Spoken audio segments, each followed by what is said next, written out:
हाँ जी, कितना कर दिया था कल? बताओ जी, एग्जीक्यूशन का सेक्शन बताओ कोई जो अटका हुआ है।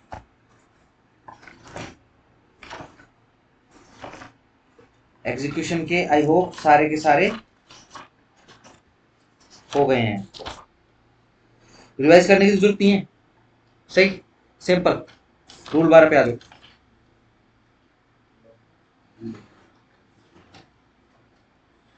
12 से पहले 11 ये पे आ जाओ। 11 पढ़ चुके हैं, 11 में देखो कोई क्वेश्चन तो नहीं है।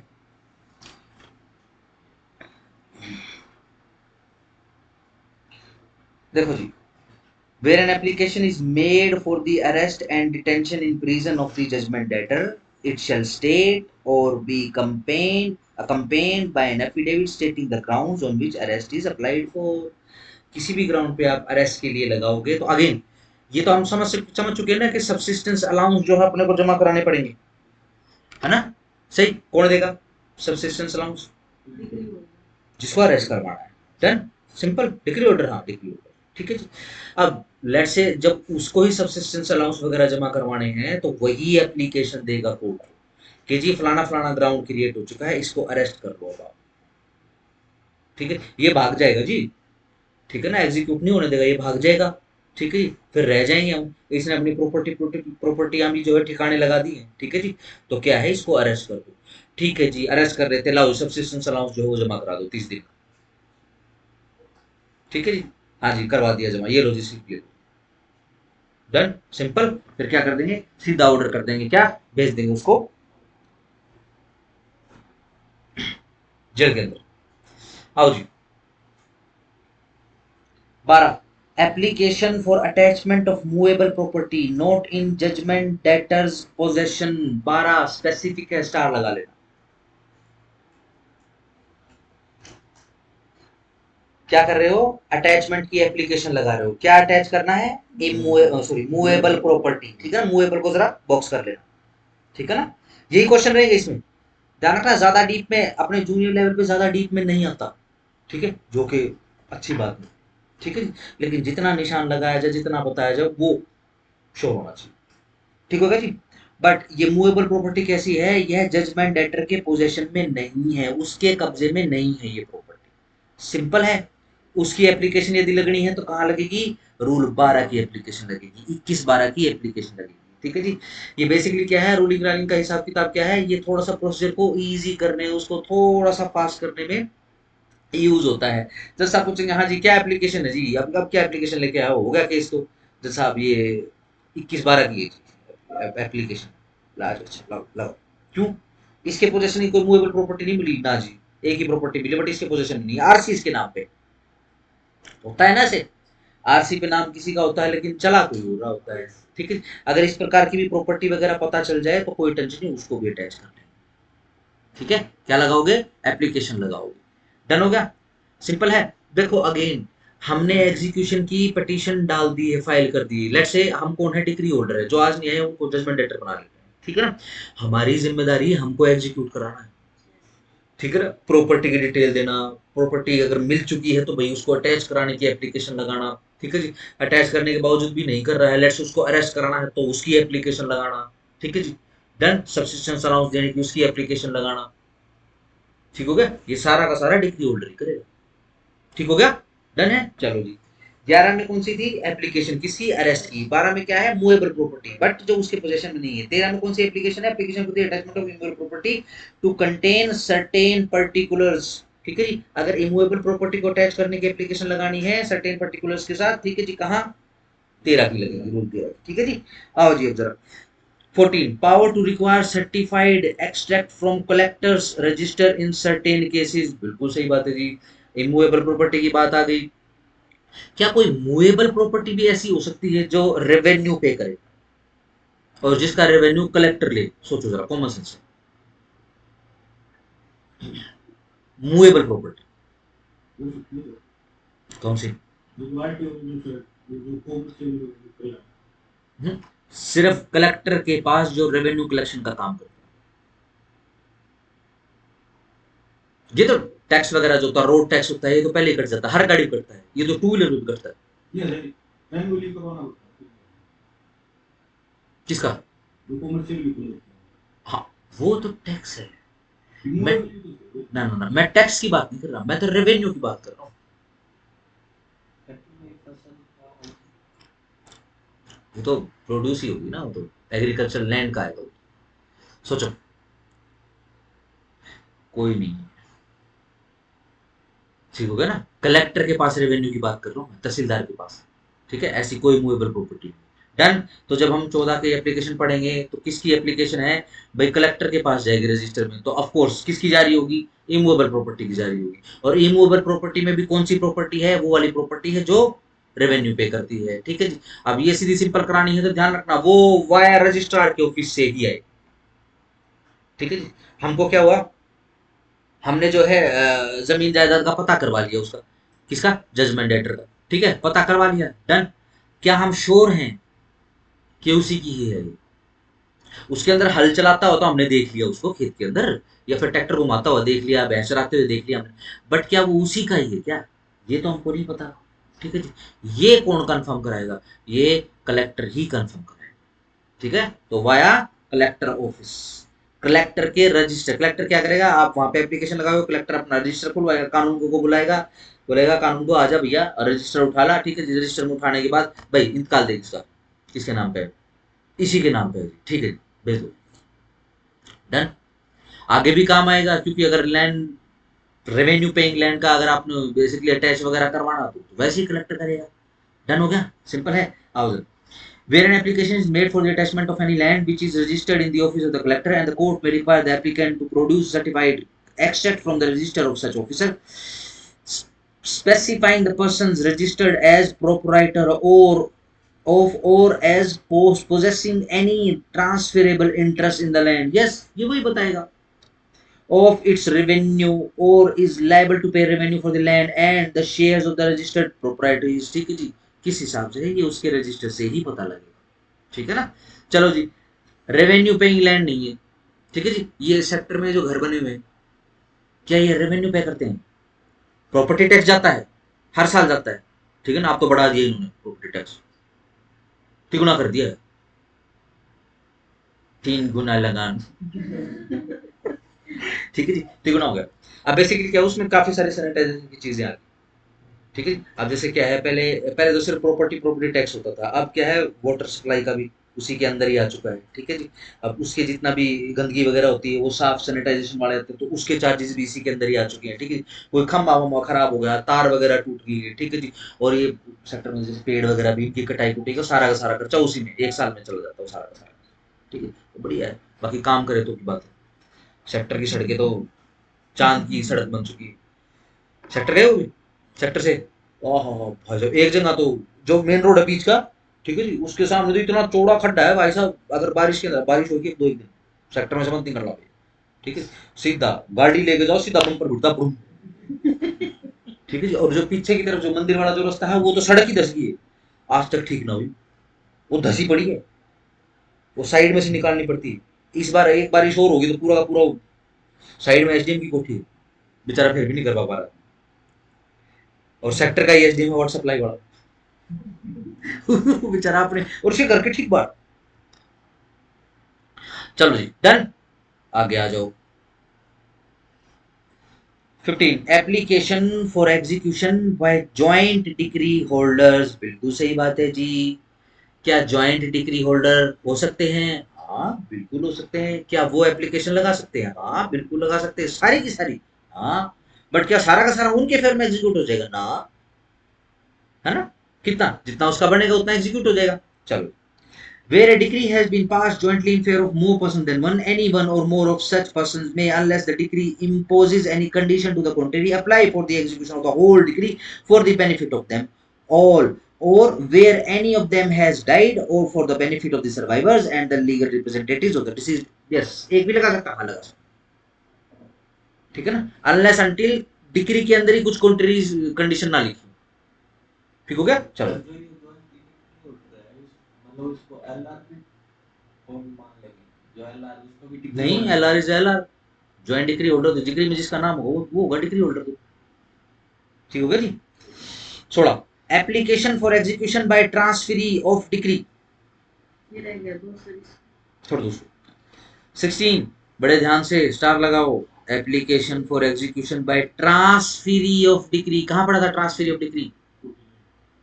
49 बिल्कुल सही बात है, वेरी गुड, ठीक है जी। 49 में ट्रांसफेरी, वरना 50 में क्या कर देंगे? एलआर को 50-50 बांट देंगे, शाबाश।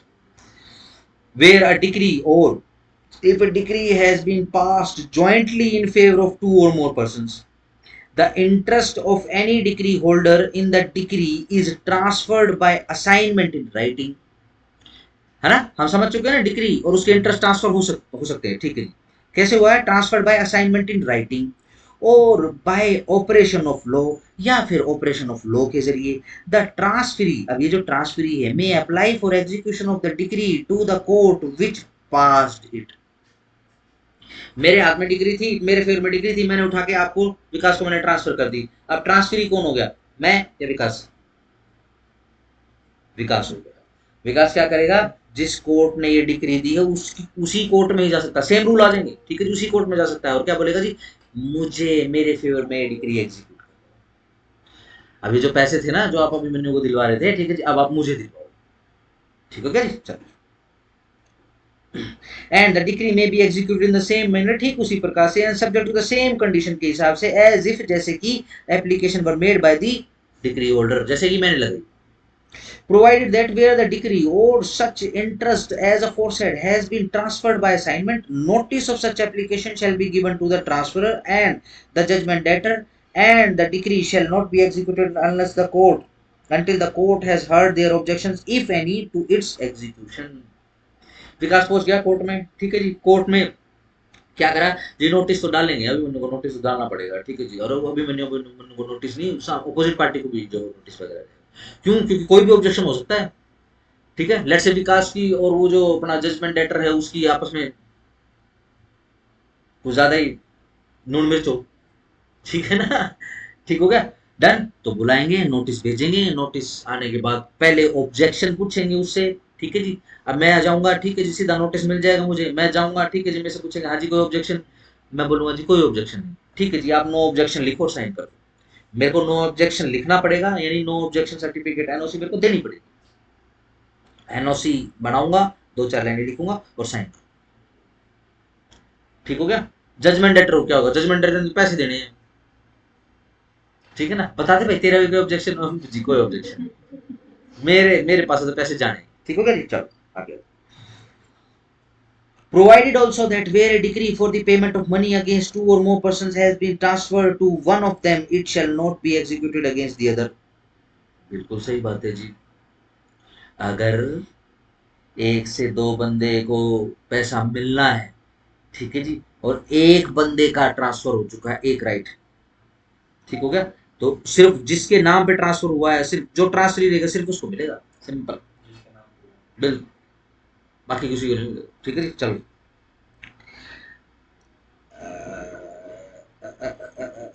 nothing in this rule shall affect the provision of section 146 and a transfer of rights in the property which is subject matter of the suit. What is 146?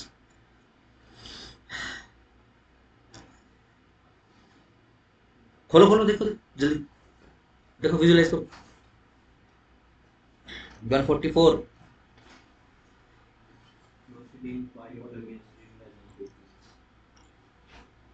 ठीक है, छोड़ दो इसको, आ जाओ, आओ।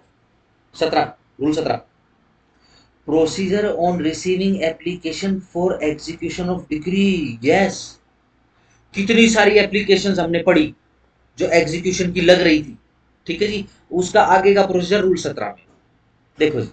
On receiving any application for the execution of decree provided by rule 11 sub rule 2, court shall ascertain whether such of the requirement of rule 11 to 14 as may be applicable to the case has been complied with. भाई sorry सारी condition जो हैं 14 तक, वो सारी सारी comply हुई हैं कि नहीं हुआ है। वन ए देख लो जरा, if the defect is not so remind remedied the court shall reject the application, ठीक है जी। क्या बता रहे हैं? जो भी प्रोसीजर है, जो भी लॉ है, उसको एग्जैक्टली आप फॉलो करवाओगे, ठीक है जी। कहीं पर राइटिंग में एप्लीकेशन है, कहीं पर सर्टेन एप्लीकेशन है, कहीं पर सर्टेन क्या है स्पेसिफिक आप नंबर्स डालोगे, ठीक है जी। नंबर्स डालने के बाद जो है अब वो वहां से कलेक्टर के ऑफिस से उसको सर्टिफाई करवाओगे। अगर ये कमी पेशी रह गई है तो रूल सब रूल 1 के अंदर 17 के क्या बोल रहे हैं भाई, कोर्ट सबसे पहले पता लगाएगी कि सारी कंप्लीमेंट पूरी करी है कि नहीं करी है। अगर नहीं करी है तो पूरी करवाओ। एग्जीक्यूटिव कोर्ट बोलेगी नहीं, आप पहले सर्टिफिकेट ला के दीजिए, ये सर्टेन इन्फॉर्मेशन दीजिए, आप लिखिए इसके अंदर, ठीक है जी। पूरी करेगा वो, अगर वो पूरी नहीं करेगा तो 1A के अंदर क्या लिखा है, एप्लीकेशन रिजेक्ट। ठीक हो गया, चलो आगे। सब रूल 2 पढ़ दो जरा। Where an application is amended under the provisions of sub rule 1, amended को बॉक्स कर लो। एग्जीक्यूशन की पिटीशन भी अमेंड हो रही है। It shall be deemed to have been application in accordance with the law and presented on the date when it was first presented. Yes. Amend होने के बाद, जब अमेंडमेंट की एप्लीकेशन अलाउ होने के बाद, जब नई अमेंडेड जो एग्जीक्यूशन पिटीशन है वो फाइल करी जाएगी तो क्या समझा जाएगा कि भाई वो पहले वाले दिन ही यही एप्लीकेशन फाइल हुई थी, ठीक है, ताकि कल को ये लिमिटेशन का झगड़ा ना हो। ठीक है, वैसे 7 साल का समय होता है लिमिटेशन का, ठीक है ना। लेट्स से 1 जनवरी 2020 को यदि कोई जजमेंट आई है तो 1 जनवरी 2020 से 7 साल तक का समय रहेगा इन जनरल, ठीक है ना। आप उसको एग्जीक्यूट करवा सकते हो। एग्जीक्यूशन करवाने का। हाँ। Every amendment made under this rule shall be signed और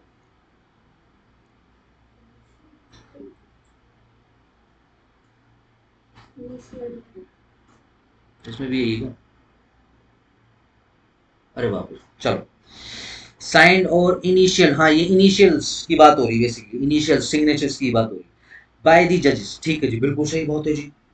जो भी अमेंडमेंट चाहे वैसे हो जाए, प्रिंट की हो जाए, वहां पे भी साइन होते हैं भाई सब, दोनों पार्टीज के साइन होंगे, ठीक है जी। और अगेन जज साहब के तो सामने जा ही रही है। आओ जी, 4 का प्रोवाइजर पढ़ रहा हूँ। Provided that in the case of a decree for the payment of money the value of the property attached shall as nearly as may be correspond with the amount due under the decree. ठीक है जी, जो भी आप value बता रहे हो वो कम से कम जो उस प्रॉपर्टी की वैल्यू जो अटैच वगैरह करवाई है, ठीक है जी, उस प्रॉपर्टी की वैल्यू कम से कम जितना नजदीक हो सके जो डिक्री की वैल्यू है, ठीक है, जितने रुपए के लिए डिक्री हुई है उसके आसपास हो तो बेटर है, ठीक है, वरना फिर और प्रॉपर्टी ढूंढनी पड़ेगी। 18 execution in case of cross decrees. सही, बिल्कुल सही बात है जी। Where applications are made to a court for the execution of a cross decrees in separate suit for the payment of two sums of money passed between the same parties and capable of execution at the same time by such court. Yes. जी, इसको 1 लाख रुपया देना है, अरे जी मैंने तो 1 लाख रुपया देना, but इसने भी मेरे को 2 लाख रुपया देना है, ठीक है जी। अब दोनों तरफ से क्लेम है, आपको दोनों तरफ के क्लेम जो है वो सेटिस्फाई करने पड़ेंगे, डिक्री आएंगी, बट जब एग्जीक्यूशन करोगे तो ध्यान रखना ये क्रॉस डिक्री हो चुकी है, ठीक है। इनका निपटारा तो करना पड़ेगा अपने को, ठीक है। Then if the two sums are equal, यदि दोनों के दोनों सम, दोनों की दोनों अमाउंट बराबर है, satisfaction shall be entered upon both decrease. फिर सेटिस्फैक्शन ही रिकॉर्ड करेंगे, है ना। देखो पार्टी कितनी पागल है, 1-1 लाख रुपया दोनों एक दूसरे के अगेंस्ट ने 1-1 लाख रुपए का केस कर दिया, ठीक है जी। जज साहब ने भी डिग्री कर दी, ठीक है जी। मानने नहीं भाई साहब, एग्जीक्यूशन की एप्लीकेशन भी लगा दी, क्या होगा, सोचो क्या होगा। सेटिस्फैक्शन रिकॉर्ड कराएगी कोर्ट, दोनों पार्टी को फालतू टाइम नहीं है, जल्दी सेटिस्फैक्शन रिकॉर्ड कर। एग्जीक्यूशन क्या है, एग्जीक्यूशन बोला एग्जीक्यूशन होगी। चलो जी, यदि ये जो दोनों अमाउंट है वो अनइक्वल है, एग्जीक्यूशन में be taken out only by the holder of the decree for the larger sum. ठीक है ना, जो डिग्री होल्डर है जो ज्यादा अमाउंट के लिए डिग्री लिए बैठा है, ठीक है जी, उसके फेवर में ही सिर्फ एग्जीक्यूट करेंगे। जो कम कम के पैसे का है उसके लिए थोड़ी करवाएंगे। क्यों? क्योंकि कम का जो पैसा होगा वो तो उसी के अंदर ही सेटिस्फाई हो जाएगा। And for so much only as remains after deducting the smaller sum, and satisfaction for the smaller sum shall be entered on the decree for a larger sum as well as satisfaction on the decree for the smaller sum। ठीक है जी, एक बोलता है जी मैंने 50,000 रुपए लेने हैं, ठीक है जी, दूसरा बोलता है मैंने तो 1 लाख रुपए इससे लेने हैं, ठीक है जी, डिग्री आ गई है तो हो गया जी, डन। अब क्या है, पहले 1 लाख में से 50,000 घटा देंगे, बाकी बच गए 50,000, 50,000 पे करवा देंगे, और जिसके 50,000 थे उसकी सेटिस्फेक्शन रिपोर्ट करा देंगे। डन हो गया? समझ गए ना? कोई ऐसा तो नहीं वे कैलकुलेशन बता देना, मेरे जितने तेज दिमाग है तुम्हारा भी। चलो, वो तो बच गए, बचा लिए एक बार HPSC ने। ठीक है ना? जज साहब को अपने बच्चों का ख्याल आ गया होगा, मेरे घर अभी से जिनको मैथ नहीं आता। छोड़ो, आगे आ जाओ। 19 execution in case of cross claims under same decrease. ठीक है जी, 18 के अंदर डिक्रियां अलग अलग हैं। ठीक है जी, 19 के अंदर क्लेम्स क्रॉस हैं, डिक्री से। ठीक हो गया? Where application is made to a court for the execution of a decree under which two parties are entitled to recover sums of money from each other, underline sums of money to each other. If the two sums are equal, satisfaction same चीज आ गई। If the two sums are unequal, सब कुछ same है। ठीक है ना? बस heading इनकी अलग अलग कर लेना। ठीक है जी, हम सेट ऑफ वगैरह की बात कर रहे हैं। हाँ, हम सेट ऑफ काउंटर क्लेम की बात कर रहे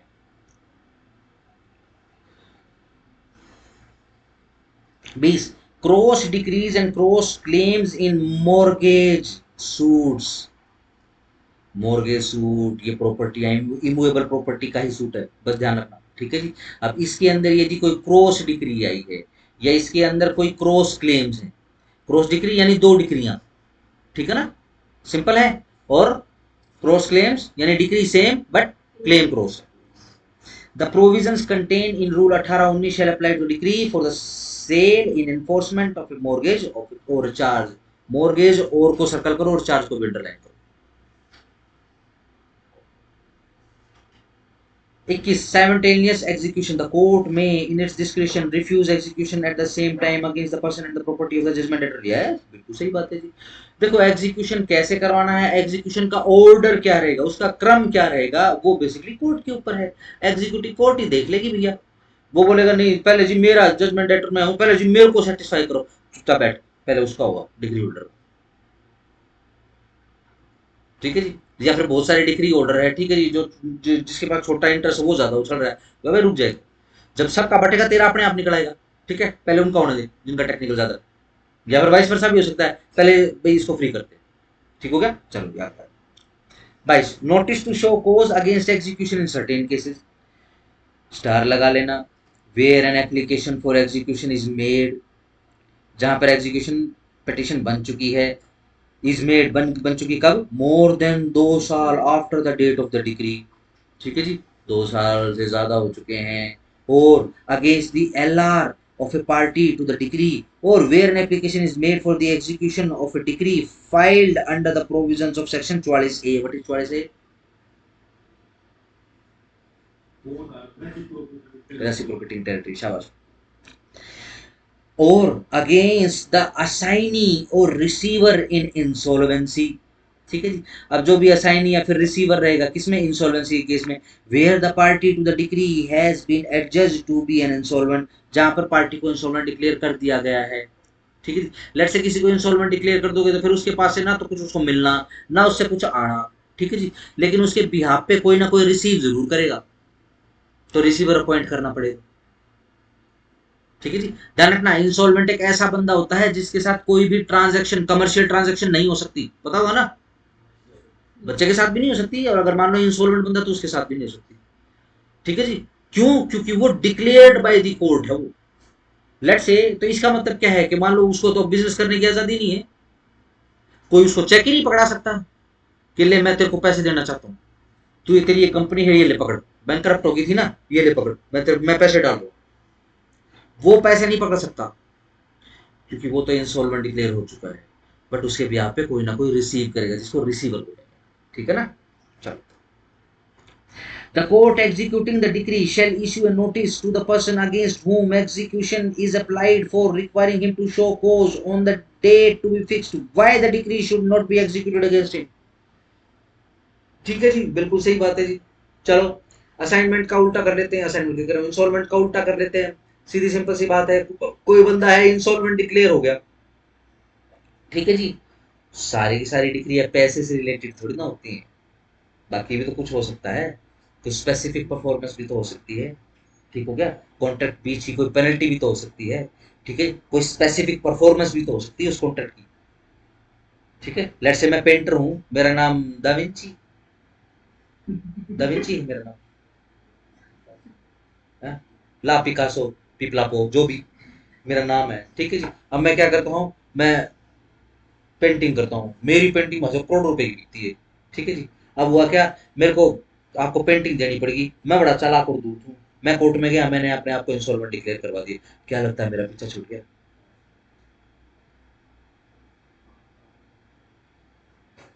चलो पैसे नहीं दूंगा मैं, लेकिन कोर्ट मुझे बोलेगी अपनी पेंटिंग बना के दी इसको, नहीं जी मैं तो इंसॉल्वेंट हूँ, चल, ठीक है ना। इस कारण से क्या शो कोज दे देंगे उसको, सही। पहला क्या लिखा हुआ है, 2 साल हो चुके हैं, 2 साल होने के बाद जो है एग्जीक्यूशन की एप्लीकेशन आई है, ठीक है जी। तो क्या करेंगे, जो भी जजमेंट लेटर है उसको बुलाएंगे और उससे पूछेंगे, हाँ भैया तेरे खिलाफ क्यों ना एग्जीक्यूशन की कार्रवाई चलाई जाए, ठीक है ना। कहने का मतलब ये 2 साल हो गए, अब देख ले, तूने दुखी होना तू देख ले, वरना पेमेंट पेमेंट कर दे, जो डिग्री है सेटिस्फाई कर दे, उसको खत्म कर दे, ठीक है जी। चलो आगे आ जाओ, छोड़ दो।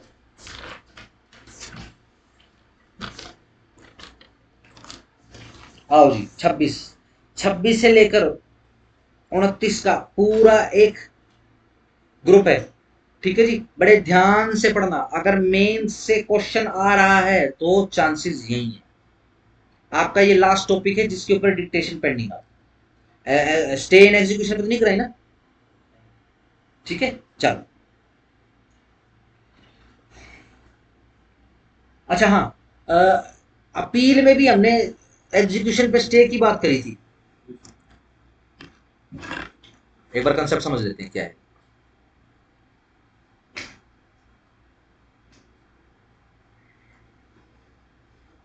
ये लो जी, प्लेंटिफ वर्सेस डिफेंडेंट, बताओ किसके फेवर में करें। प्लेंटिफ, ये लो जी, decree holder versus judgment debtor, बन गई एग्जीक्यूशन की, आ चुकी है। चलो जी, ये एग्जीक्यूशन प्रोसीडिंग कर रहा हूं, EXP, सिंपल, सही है। ये देखो जी, डिक्री सॉरी जजमेंट डेटर ने यानी डिफेंडेंट ने साइड बाय साइड एक अपील भी डाल दी है, ठीक है। कैसे जाएगी, कैसे लिखूं, टाइटल बताओ। डिफेंडेंट डालिए, अपील डिफेंडेंट वर्सेस प्लेंटिफ, क्यों, क्योंकि ये बन जाएगा अपीलेंट, ये बन जाएगा रिस्पोंडेंट, ठीक है, सिंपल। चलो देखो जी,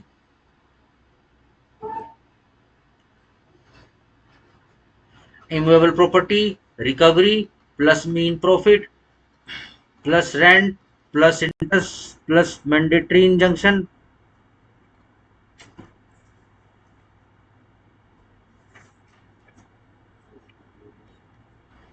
प्लस परमानेंट इंजंक्शन, ठीक है जी, plus penalty plus damages one so, ठीक है जी, डन। इसने क्या करा, एग्जीक्यूशन की प्रोसीडिंग एप्लीकेशन डाल चुका है ये, डन, ठीक है जी। पर ये कहां चला गया, अपील में। सीधा सिंपल सा क्वेश्चन है, फिर क्या करें, क्योंकि अपीलेट कोर्ट, देखो भैया एग्जीक्यूटिंग कोर्ट हिरार्की में ज्यादा पावरफुल या बड़ी है, महान है, या फिर अपीलेट कोर्ट, बताओ। अपीलेट कोर्ट बड़ी, उसके पास पावर ज्यादा है, ठीक है जी, वो हायर कोर्ट है हिरार्की, ठीक हो गया। क्योंकि एग्जीक्यूटिंग कोर्ट तो सेम कोर्ट भी हो सकती है जिसने डिग्री पास करी, ठीक हो गया। लेकिन किंतु परंतु क्या इसका मतलब ये है कि सीधा सिंपल स्टे मान लिया जाए, कैसे, आओ जरा समझ लेते हैं। डिफेंडेंट ने क्या करा, अपील डाल दी, चेक, अपील उसकी फाइल हो चुकी है, यस फाइल, सिंपल, ठीक है जी। अब यहां पर जो अपीलेंट है वो एग्जीक्यूशन प्रोसीडिंग में जजमेंट डेटर है, ठीक है जी, ये जाएगा कोर्ट को जाके इन्फॉर्म करेगा कि जी अपील डाल दी है जी मैंने। कहने का मतलब क्या है कि जी एक बार अपीलेट कोर्ट का फैसला आने दो, माई बाप कोर्ट है जी आपकी, हमारी तो अपीलेट है, ठीक हो गया ना, सिंपल, एक बार फैसला आ लेने दो, सही। लेट से आप क्या समझते हो, लेट से आप हो ये एग्जीक्यूटिंग कोर्ट, ठीक है जी, और बोस कोर्ट में चला गया है अपील, ठीक है जी, आपको क्या लगता है, कॉमन सेंस क्या बोलती है, स्टे कर देना चाहिए, क्योंकि फैसला तो कोई भी आ सकता है, हाँ के ना, ठीक है जी। सिस्टम क्या है, लेकिन फिर आजकल बहुत चिल्लाते हैं, लोगों ने तो छुट्टियां भी गिन ली हैं, पता है ना, अभी जजिस के ऊपर गाज गिरने वाली है, ठीक है ना, कोई बात नहीं, चाहे डबल काम हो जाए, हम तो जज बनेंगे, हाँ के ना, बढ़िया, और ज्यादा भर्तियां होंगी, ठीक है ना, 5 करोड़ केस निपटाने निपटाने में एक आदमी का पूरा जीवन चला जाएगा, हजारों जजेस भर्ती हो जाएंगे कि तुम पेंडेंसियां निपटाओ, अपने को तो यही चाहिए, ठीक हो गया, सिंपल, डन। चलो जी, समझो जरा क्या करना चाहिए भाई, पेंडेंसी भी बहुत है, स्टे करके यानी हाथ पे हाथ रख के भी नहीं बैठ सकते, तो क्या करें, सवाल समझ गए, सवाल क्या है, यही आपने बेसिकली एक प्रोविजन की सिर्फ हेडिंग हेडिंग पढ़ी थी, जिसके विषय में आपको बोला गया था कि जब एग्जीक्यूशन आएगा तब उसके साथ में उसको पढ़ेंगे, ठीक हो गया, डन। सवाल समझ गए, सवाल क्या है, ठीक है। वैसे कॉमन सेंस क्या बोलती है बताओ, क्या सिर्फ अपील अपील डलने से स्टे कर देनी चाहिए एग्जीक्यूशन की प्रोसीडिंग्स, बिल्कुल सही बात है, तो फिर क्या करना चाहिए भाई, जिसको स्टे करवाना है अपीलेट कोर्ट से स्टे लेके आओ ना, ठीक है ना, एग्जीक्यूटिंग कोर्ट बाउंड नहीं है अन्यथा, ठीक है जी, चलो जी आगे आओ जी, व्हेन कोर्ट में स्टे एग्जीक्यूशन, कब कोर्ट जो है एग्जीक्यूटिंग कोर्ट, ठीक है ना, स्टे कर देगी किसको, एग्जीक्यूशन की प्रोसीडिंग्स को,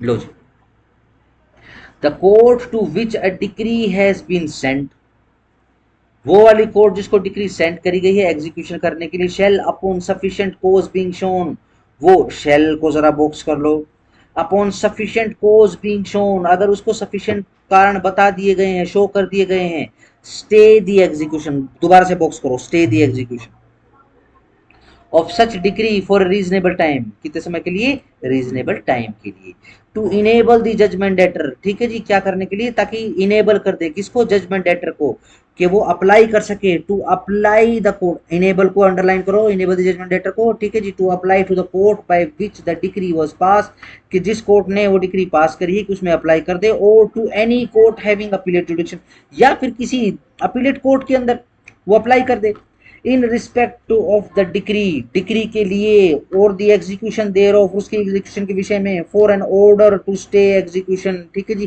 किस लिए अप्लाई कर रहे हो आप, for an order of stay of execution, और for any other order relating to the decree, या फिर कोई और ऑर्डर जो कि डिक्री से रिलेट करता हो या एग्जीक्यूशन से संबंध रखता हो, which might have been made by such court of first instance, जो कि कोर्ट ऑफ फर्स्ट इंस्टांस के द्वारा बनाया गया होना चाहिए था, या फिर appellate court if execution had been issued thereby or if application for execution had been made there to, सीधी सिंपल सी बात बोल रहे हैं क्या,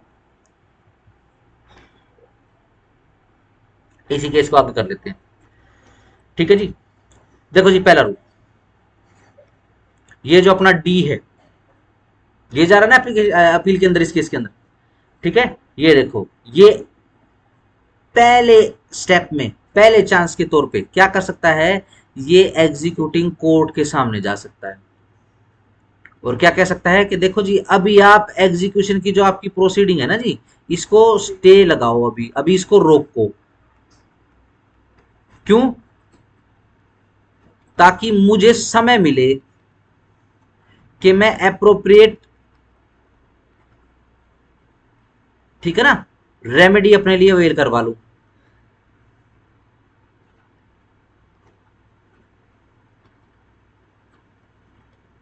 ठीक हो गया, सिंपल। अब सोचो, आप एग्जीक्यूटिंग कोर्ट हो, मैं हूं ये डी, ठीक है जी, मैं आपके पास चला गया, देखो जी अभी रुक जाओ जी, मेरे पास समय है, अपील का समय है, ठीक है जी, मेरे पास तो फिलहाल इस डिग्री के अंदर ये भी समय है कि मैं जिस कोर्ट ने डिग्री पास करी, क्योंकि अभी ज्यादा समय नहीं निकला, अभी तो 1 हफ्ता हुआ है जजमेंट आए हुए, डिग्री आई हुई, ठीक है जी, मेरी तो इच्छा ये है कि या तो मैं उसी कोर्ट में चला जाऊं, सेट असाइड की लगा दूं, ठीक है ना, या रिव्यू की लगा दूं, ठीक हो गया जी, सिंपल रहेगा। या फिर मेरे पास अभी तो मेरे पास चांस है मैं अपील में चला जाऊं, या मेरे पास तो रिवीजन का भी चांस है, ठीक है जी। तो फिलहाल के लिए रुक जाओ, ठीक है ना, डन, मेरे को स्टेप ले लेंगे, ठीक हो गया, पहला रास्ता, ठीक है ना। वरना सीधी सिंपल सी बात है, एग्जीक्यूशन की प्रोसीडिंग तो बहुत स्पीडली चलती है, क्योंकि कुछ प्रूव थोड़ी ना करना है, वो कुछ प्रूव नहीं करना। उन केसेस के अंदर क्या करोगे, जिन केसेस के अंदर क्या है, आपस में रिश्तेदार हैं, आजकल तो परिवार वालों के ज्यादा झगड़े होते हैं जमीन जायदाद के, ठीक है जी, सबको एक दूसरे की जमीन जायदाद, एक एक इंच के प्लाट का पता होता है, ठीक है जी, 2 मिनट में डिटेल चली जाएगी, डन, बहुत जल्दी हो जाएगा मामला। इसलिए कोर्ट को जाके बोल देंगे, एग्जीक्यूटिव कोर्ट को, थामा थामा, ठीक है, चलो।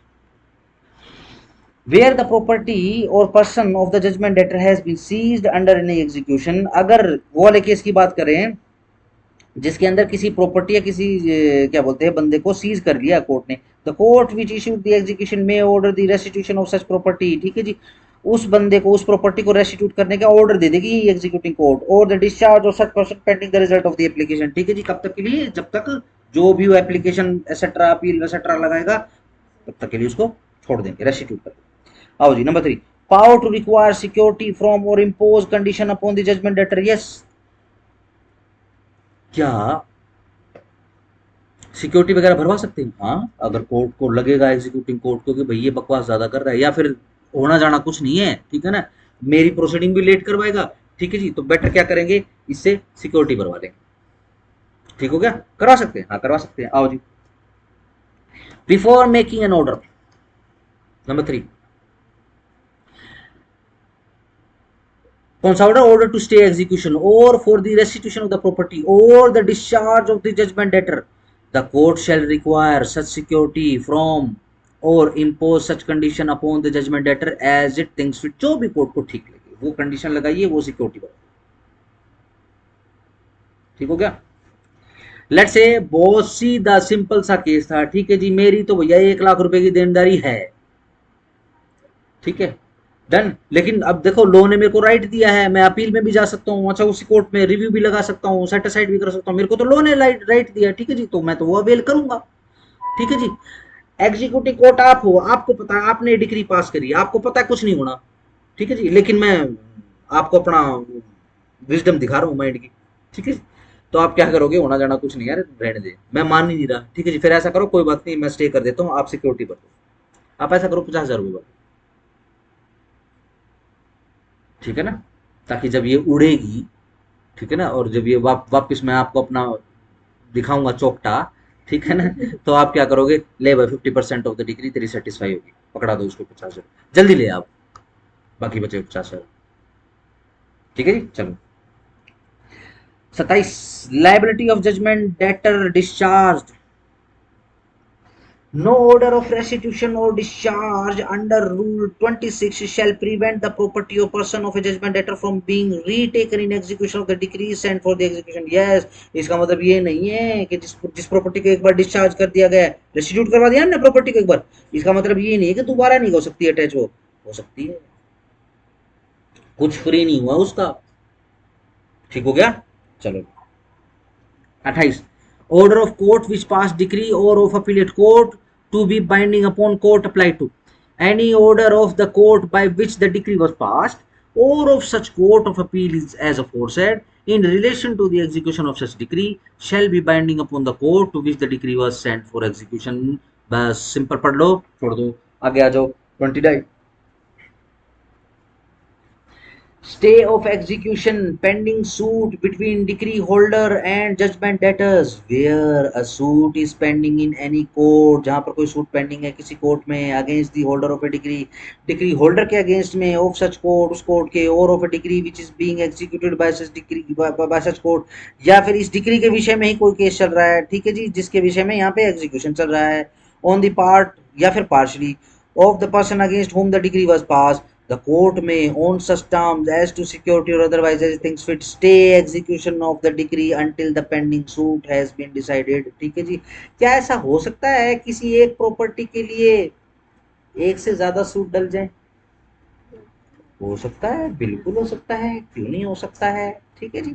डन है, सही बात है कि देखो जी बाद में फैसला करवाएंगे, एक केस और चल रहा है इस प्रॉपर्टी के ऊपर, ठीक है ना, एक बार वो आ जाने दो फैसला, फिर कर लेना आप क्या करोगे। तब तक के लिए क्या करें, तब तक के लिए जज साहब रॉकेट साइंस अपनाओ और स्टे लगाओ एग्जीक्यूशन प्रोसीडिंग। ठीक हो गया, चलो।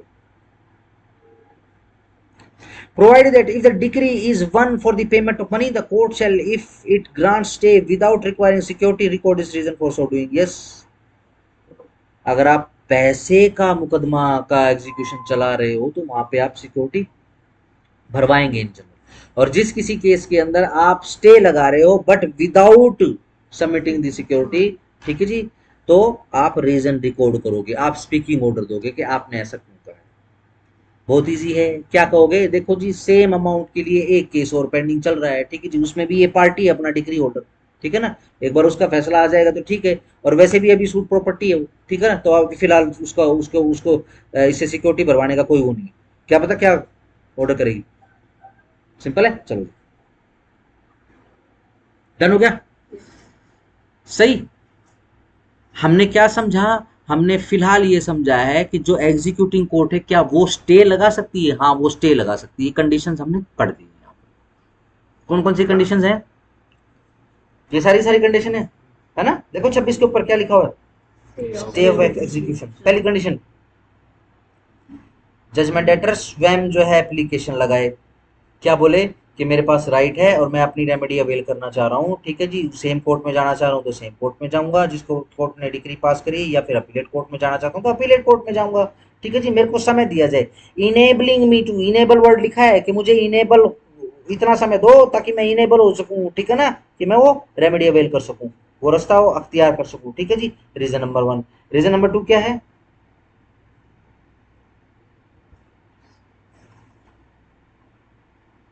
देखो देखो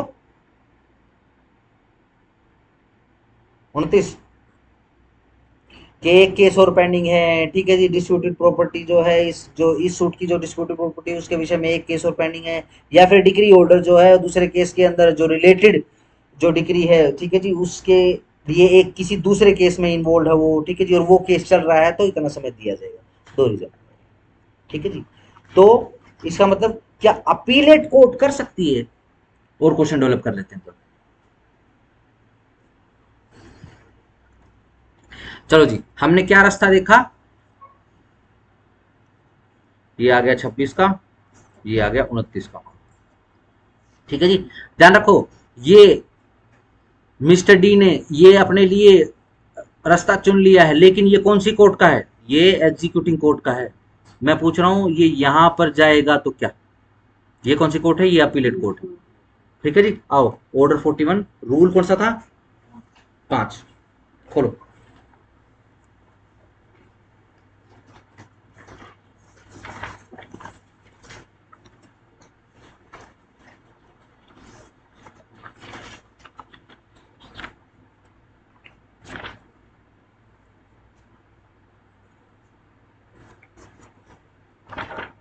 भैया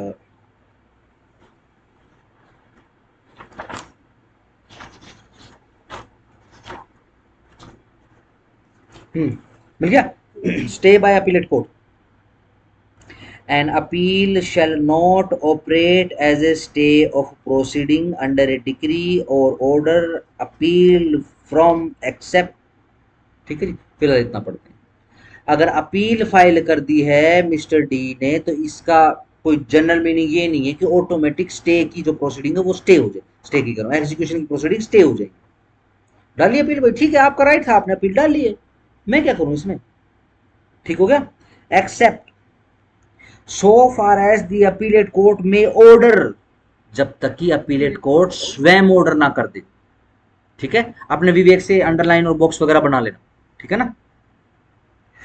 और या फिर कहां गया सॉरी, हाँ, may order, nor shall execution of a decree be stayed by reason only of an appeal having been preferred from the decree, but the appellate court may for sufficient cause order stay of execution of such decree। बिल्कुल सही बात है जी, nor shall execution of a decree be stay, ना ही ये जो execution है वो स्टे करी जाएगी बाय रीजन सिर्फ इस कारण से कि only of a appeal having been prefer, कि अपील प्रेफर कर दी गई है किसी डिक्री से, परंतु अपीलेट कोर्ट में ऐसा कर सकती है, अंडरलाइन में, फॉर सफिशिएंट कोज, अगर सफिशिएंट कोज बता दिए जाए और वो ऑर्डर कर they stay of the execution of such decree को। ठीक है जी, सिंपल, डन, सही, चलो आ जाओ। Explanation: An order by the appellate court for the stay of the execution of the decree shall be effective from the date of the communication of such order to the court of first instance। ठीक है जी। अब appellate court ने, ये देखो सामने, appellate court ने order कर दिया कि ठीक है जी स्टे कर दो। कोर्ट को याद कराना पड़ता है, कोर्ट इवन जजमेंट लिखवाते लिखवाते, ऑर्डर लिखवाते लिखवाते भूल जाती है अपीलेट कोर्ट। ठीक है जी, बार बार अपीलेट कोर्ट को बोलना पड़ता है लॉर्डशिप स्टे, स्टे के लिए बोल दीजिए लॉर्डशिप। वकील साहब स्टे तो आपका तो हो ही जाएगा, इसमें तो क्या है, नहीं नहीं जी नीचे वाली कोर्ट मांगती है जी, आजकल आजकल ऐसे नहीं होते। अच्छा ऐसा है कि चलो लिखवा दो, ठीक है ना। चलो जी, फिर क्या करना पड़ेगा, अपीलेट कोर्ट से स्टे का ऑर्डर लेकर, ठीक है जी, फिर क्या करोगे,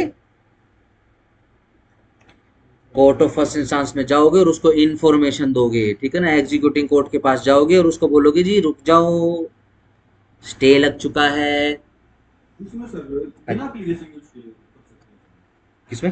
जो पास है, जो इसका रूल पास है, जो नहीं नहीं नहीं नहीं नहीं, इसमें एप्लीकेशन तो लेता नहीं, एप्लीकेशन ही है ये, और क्या है। सर एक क्वेश्चन। हाँ जी, पहले इसको निकल दिया, हाँ जी, एप्लीकेशन ही तो है ये। एन अपील, सिर्फ अपील हो जाने के नाते, ये अपील, ये आप प्ली तो लगा रहे हो। अपील लगाइए सर। हाँ हाँ इसमें अपील में तो एप्लीकेशन देनी पड़ेगी। हाँ, साथ में ही लगी,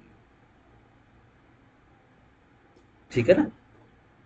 इवन अगेन ध्यान रखो, सिर्फ राइटिंग की बात नहीं है। मान लो अपीलेट कोर्ट अपना ऑर्डर लिखवा रही है, आज पहला ऑर्डर लिखवा रही है कि आपकी अपील जो है एडमिट कर ली गई है। ठीक है जी, हम कोर्ट को याद करवाने हैं, अपीलेट कोर्ट को कि जी आप स्टे और लगवा दो। ठीक है जी, वो याद आ गया उनको, ठीक है जी, उन्होंने 2 लाइनें लिखवा दी। सिर्फ अप्लाई करने से मतलब होता है एप्लीकेशन का। ठीक है ना, एप्लीकेशन हमेशा राइटिंग में जाए या फिर जो भी उसका स्पेसिफिक फॉर्मेट है उसके हिसाब से ही जाए। ठीक है जी, ऐसा जरूरी नहीं। हाँ, जिन एप्लीकेशन के लिए स्पेसिफिक फॉर्मेट है तो वो उसी फॉर्मेट में जाएंगे। ठीक हो गया, सिंपल सिंपल। चलो जी आगे, हाँ जी बताओ। जैसे 63 है सर, 63 में प्रॉपर्टी अटैच होगी, सेवरल कोर्ट्स ने कर ली हम्म और वो सर अपील में चला गया हम्म किसी एक कोर्ट के उसमें उसने स्टे ले लिया, तो सभी में स्टे हो जाएगी ना, तो बताना पड़ेगा, नीचे कम्युनिकेट करना पड़ेगा। अपीलेट कोर्ट ने ऑर्डर दे दिया है स्टे होने का, तो भी स्टे नहीं होगा नीचे एग्जीक्यूशन प्रोसीडिंग्स का। ठीक है जी, एग्जीक्यूटिंग कोर्ट को ये कम्युनिकेट करना पड़ेगा। ये जो ऊपर से स्टे लेकर आ रहा है ये उसकी जिम्मेदारी बना दी है सीपीसी ने। तो जितनी कोर्ट्स में उस प्रॉपर्टी को जितनी भी कोर्ट हो, चाहे एक हो चाहे अनेक, अपीलेट कोर्ट के सारे स्टे हो जाएंगे। कम्युनिकेट करना पड़ेगा। कम्युनिकेट कर दिया तो स्टे हो जाएगा, जिसको कम्युनिकेशन नहीं हुआ तो उसकी जिम्मेदारी नहीं। तो जितने डिग्री सेटिस्फाई होती होगी उसी की तो वो स्टे होगा उसका। नहीं जैसे समझा। 3 कोर्ट हैं, एक ने डिग्री पास कर दी, अपील में चला गया वो, तो अपीलेट कोर्ट ने स्टे देना है, जितने में जो डिग्री सेटिस्फाई होती होगी उतने का स्टे होगा, पूरे उसका तो नहीं होगा। देखो अटैच तो पूरी प्रॉपर्टी होगी। लेट्स से अगर आप अटैच से ही निकाल रहे हो सवाल है तो अटैच तो पूरी प्रॉपर्टी होगी। ठीक है ना, उसमें से जब वो बेचने बेचने का मौका आएगा तो बेच बूझ के जो जितने पैसे से डिक्री सेटिस्फाई हुई उतना रख लेंगे, सरप्लस वापस दे देंगे। ठीक है ना, हम तो फिलहाल जो प्रोसीडिंग चल रही है अटैचमेंट की उसी को स्टे करवा रहे हैं। क्यों? क्योंकि अपीलेट कोर्ट ने स्टे कर दिया। ठीक है ना, ये तो बाद में फैसला होगा कि कितने कितने रुपए की प्रॉपर्टी अटैच हुई, कितने की नहीं, तो कम नहीं होनी चाहिए, ऊपर कितनी हो जाए। चलो, हाँ, किस डेट से, जो काम की बात है, shall be effective, shall be effective को अंडरलाइन करो, from the date of the communication of such order to the court of first instance, date of communication को अंडरलाइन करो। But an affidavit sworn by the appellant, परंतु एक affidavit जो कि कसम खाकर दिया गया है अपीलेंट के द्वारा, based on his personal knowledge, जो उसकी पर्सनल नॉलेज के ऊपर बेस्ड है, स्टेटिंग दैट, अगर वो कह रहा है एफिडेविट के through, an order for stay of execution के, एक स्टे का एग्जीक्यूशन का order of the decree, decree के has been made by the appellate court, appellate court के द्वारा बनाया गया है, shall underline pending the receipt from the appellate court, जब तक के अपीलेट कोर्ट से ये ऑर्डर रिसीव ना हो जाए, of the order for stay of the execution, और any order of the contrary to the contrary be acted upon by the court of first instance। ठीक है जी, अगर कोर्ट नीचे की चाहे, एग्जीक्यूटिव कोर्ट अगर चाहे, एग्जीक्यूशन की कोर्ट अगर चाहे, तो सिर्फ एफिडेविट मंगवा कर भी काम चलवा सकती है। ठीक है जी। अब पार्टीज के बीच में क्या हो गया, क्योंकि फिलहाल क्या है, कई बार ऐसा मैटर हो जाता है कि मान लो यहाँ तो एग्जीक्यूशन की प्रोसीडिंग चल रही है और आन फान में फटाफट वो हाई कोर्ट भागा। ठीक है जी, आन फान हाई कोर्ट ने क्या करा, फटाफट ऑर्डर कर दिया। ऑर्डर तो अपलोड होने में तो टाइम लगेगा अभी, ठीक है ना। और ये तो उस समय की बात हो रही है जो सर्टिफाइड कॉपी अप्लाई वगैरह करनी पड़ती थी। ठीक है जी। अब क्या है, आन फान में फटाफट। ठीक है जी, फिर क्या करेंगे, अब वो चंडीगढ़ से अपीलेंट जो भागा भागा यहाँ पर आएगा।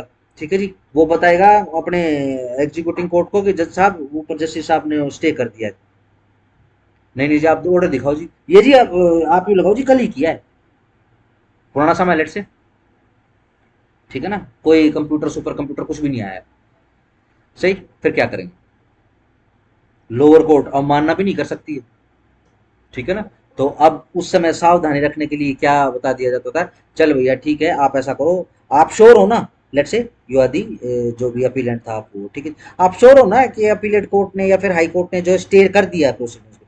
हाँ जी कर दिया है, ठीक, फिर आप ऐसा करो, आप पर्सनल कैपेसिटी में एक एफिडेविट लिख के दे दो। ठीक है ना, मैं फिर कंडीशनल स्टे लगा दूंगा। कंडीशनल स्टे क्या, भाई pending the receipt of the order. जैसे ही आपको ऑर्डर रिसीव हो जाए, आपने नकल का सवाल तो लगा ही दिया होगा हाईकोर्ट में, हाँ जी लगा दिया जी, जैसे ही आपको रिसीव हो जाए, आप मेरे पास सर्टिफाइड कॉपी करा देना जमा। ठीक है ना, टिल देन स्टे लगा देते हैं, आप एफिडेविट साइन करके दे दो। है ना, एफिडेविट मांग रहा हूं मैं, समझ रहे हो ना। कल को अगर चमत्कार होता हो मिला तो फिर मैं, ठीक हो गया। हाँ चलो, हाँ, number 2, stay by court which pass the degree. Where an application is made for stay of execution of an appealable decree before the expiration of the time allowed for appealing therefrom, the court which passed the decree may on sufficient cause being shown order the execution to be stayed। ये वही है जो आपने 26 में पढ़ा, appealable degree है। Appealable degree है तो क्या, सीधा जिस कोर्ट ने डिग्री पास करी है, जिस कोर्ट के अंदर बेसिकली एग्जीक्यूशन की प्रोसीडिंग डली है, उसी में अप्लाई कर देंगे कि जी आप स्टे लगा दो, रुक जाओ, मैं अपील में जाऊंगा। रीजनेबल टाइम में ये एप्लीकेशन लगेगी तो कोर्ट अलाउ करेगा। जनरल समय जो होता है अपील डालने का, लेट से 90 दिन है, अगर 90 दिन के अंदर अंदर मैं एप्लीकेशन डाल दूंगा तो कोर्ट स्टे कर देंगी, अन्यथा ना करेगी कोर्ट। ठीक हो गया, चलो। Number 3, no order for stay of execution shall be made under subsection 1 और sub rule 2 unless the court making it is satisfied. जब तक कि कोर्ट सेटिस्फाई ना हो जाए, क्या, that substantial loss may result to the party applying for stay of execution unless the order is made. कि एक सब्सटेंशियल लॉस जो है भाई, अब ये जिस कोर्ट के अंदर लगाया हुआ आपने, कौन सी एग्जीक्यूटिंग कोर्ट है, वहां पर आपने कौन सी एप्लीकेशन लगाई कि स्टे कर दो जी, स्टे नहीं लगाएगी जब तक कोर्ट, तब तक जब तक वो सेटिस्फाई ना हो जाए कि भैया अगर इसका स्टे नहीं लगाया तो कैसा लॉस हो जाएगा, एक सब्सटेंशियल लॉस हो जाएगा उसको। ठीक है जी, सिंपल।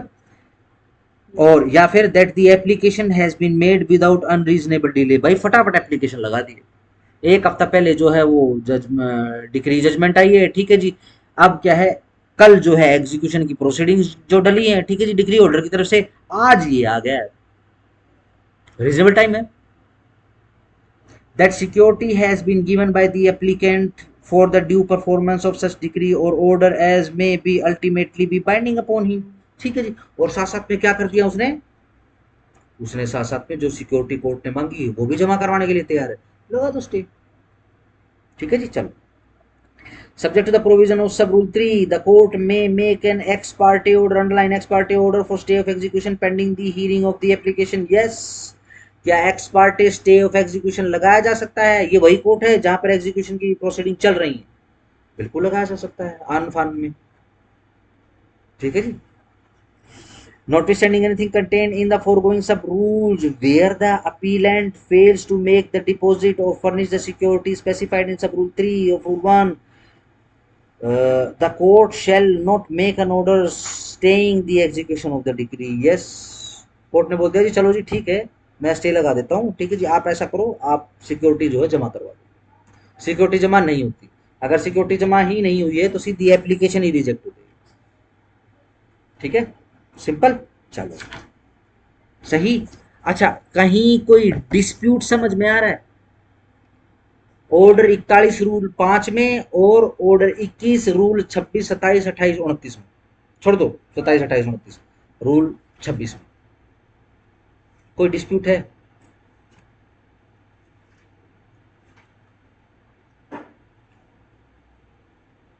सिंपल, कोई डिस्प्यूट नहीं है, एक दूसरे के कॉम्प्लीमेंट्री प्रोविजंस हैं। ठीक हो गया?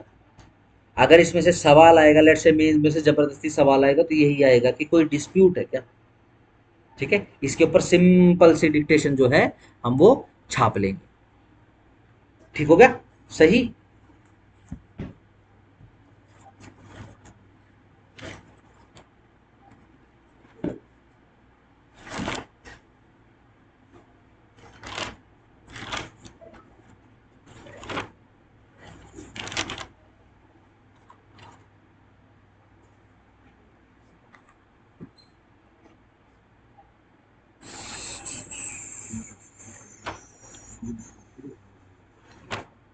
लिखो जरा कलेक्टिव सी एग्जीक्यूशन, होमवर्क लिख लो जरा एक।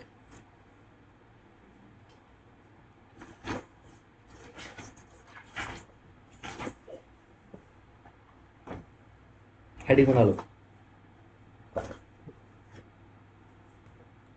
Execution of cross decrees, decrees लिखोगे, and execution in cross claims in a single degree. ठीक है ना? आधा पेज का। कौन से रूल, किन रूल्स की बात हो रही है? 18 19 20। ठीक हो गया? सही। लिखोगे? आधा पेज लिखना है बस, कुछ भी नहीं लिखना, पूरा प्रोविजन भी लिखने की जरूरत नहीं है, सिर्फ आधा पेज। सिंपल है। चलो हेडिंग बनाओ आधा पेज छोड़ के, stay of execution.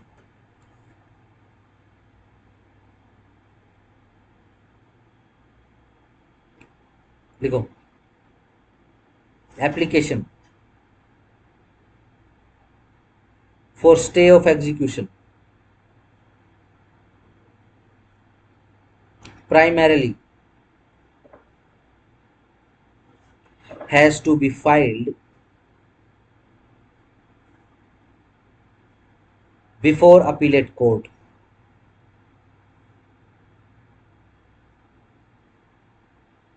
upon filing an appeal.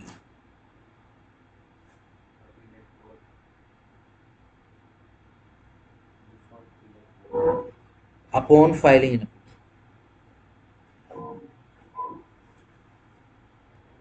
Full stop. According to Order 41 Rule 5,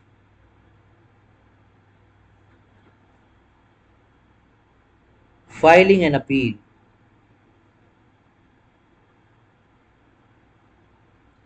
per se will not be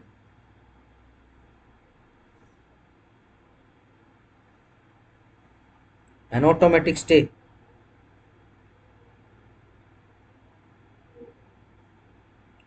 on the execution proceedings,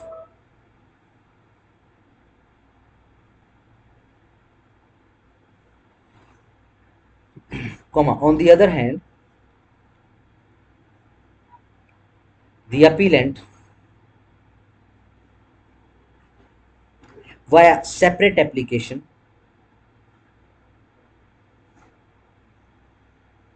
have to request the appellate court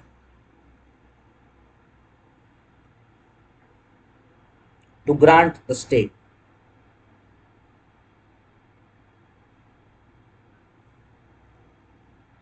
Full stop. The appellate court may, for the sufficient cause,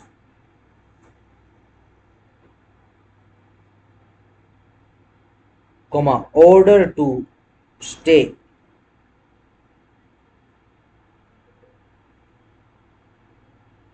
the execution proceedings.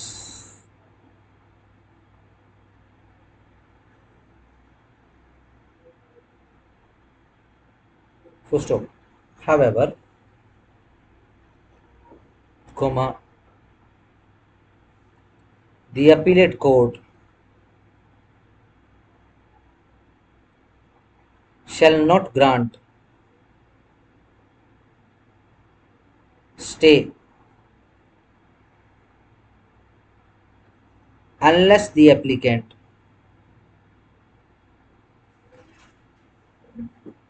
proves that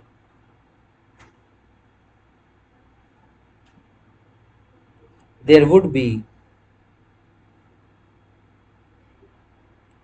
a substantial loss,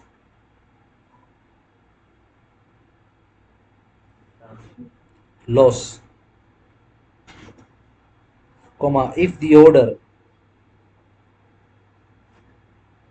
of stay shall not be passed.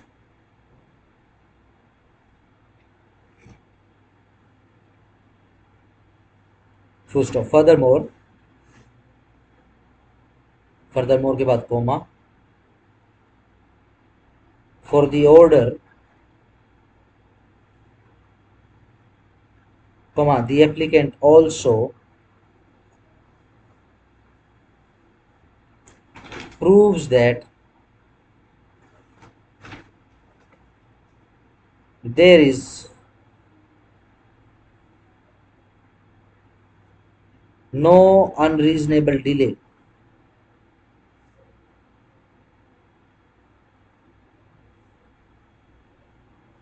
in filing application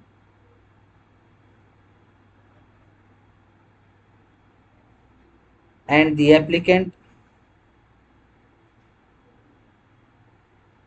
has deposited the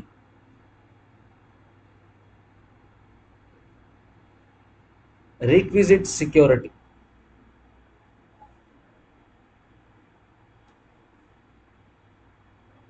for the stay of execution proceedings.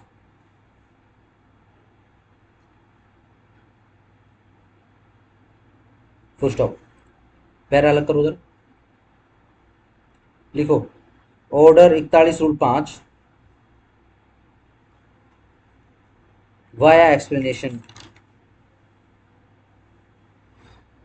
provides that if the order of stay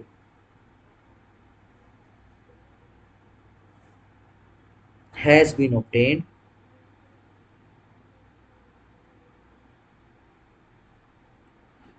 it shall be effected from the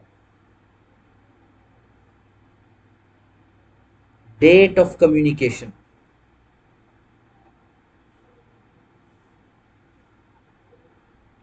of such order to the court of first instance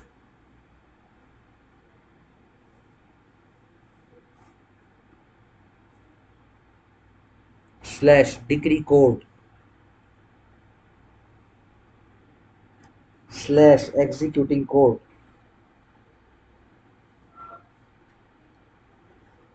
Full stop. However, comma, such communication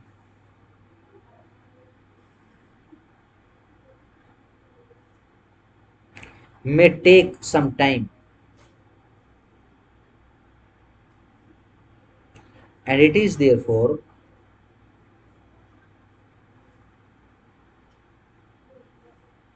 comma, the applicant has been given a right to state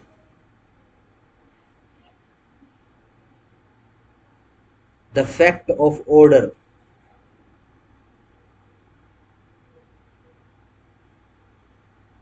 of stay by appellate court appellate court through sworn affidavit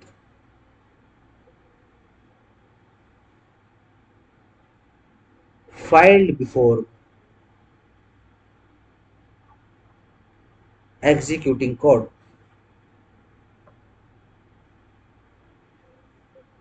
slash court of first instance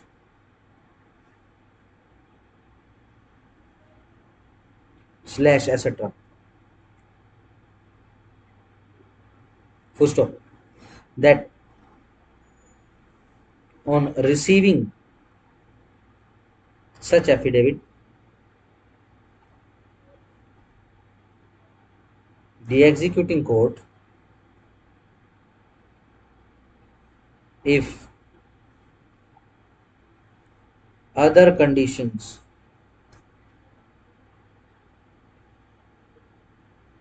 are satisfied,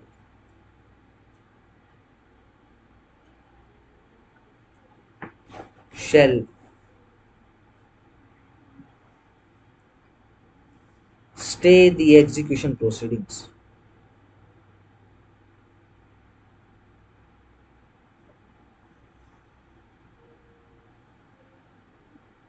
Full stop. That via Order 41, Rule 6,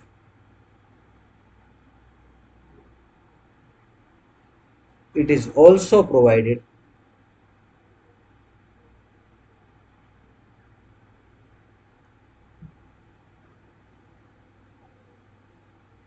that if there is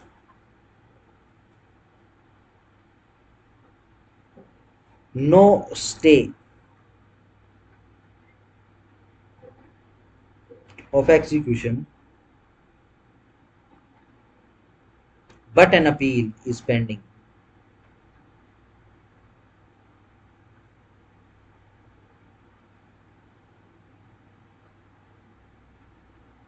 then the judgment debtor may apply to decree court for taking security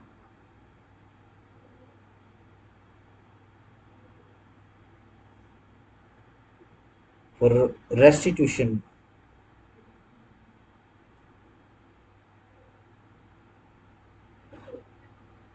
from decree holder.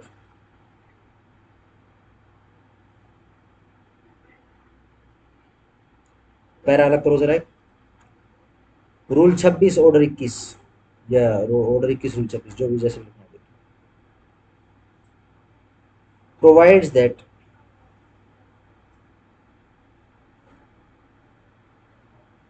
the executing court shall, on sufficient cause being shown and on the furnishment of the security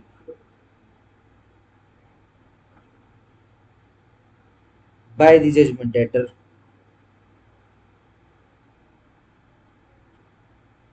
may stay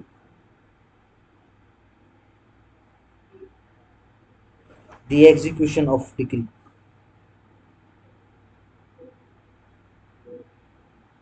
Full stop. Main objective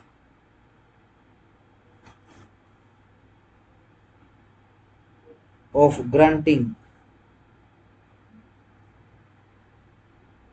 such a stay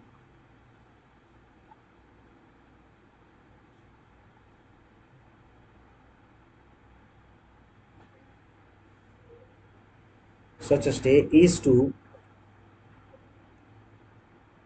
provide reasonable time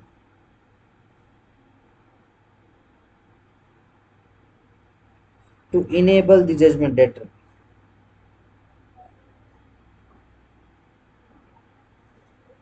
to apply to the court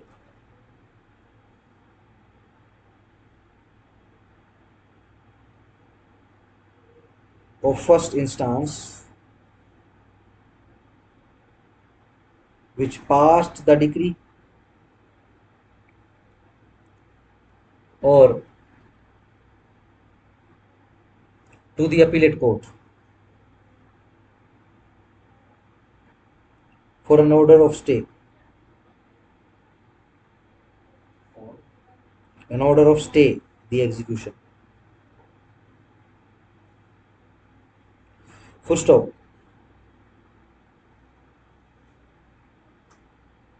That in furtherance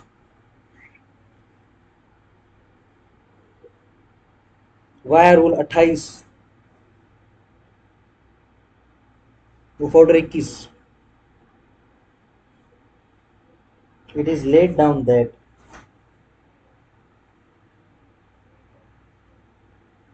the executing court shall be bound by any order of the court of first instance or appellate court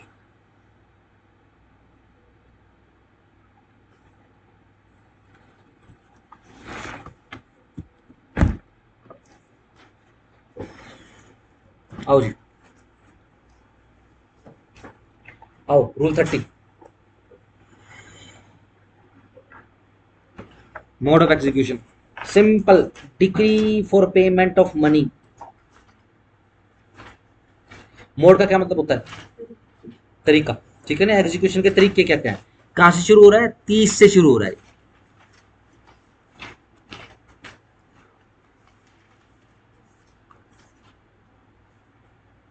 खोलिया चलो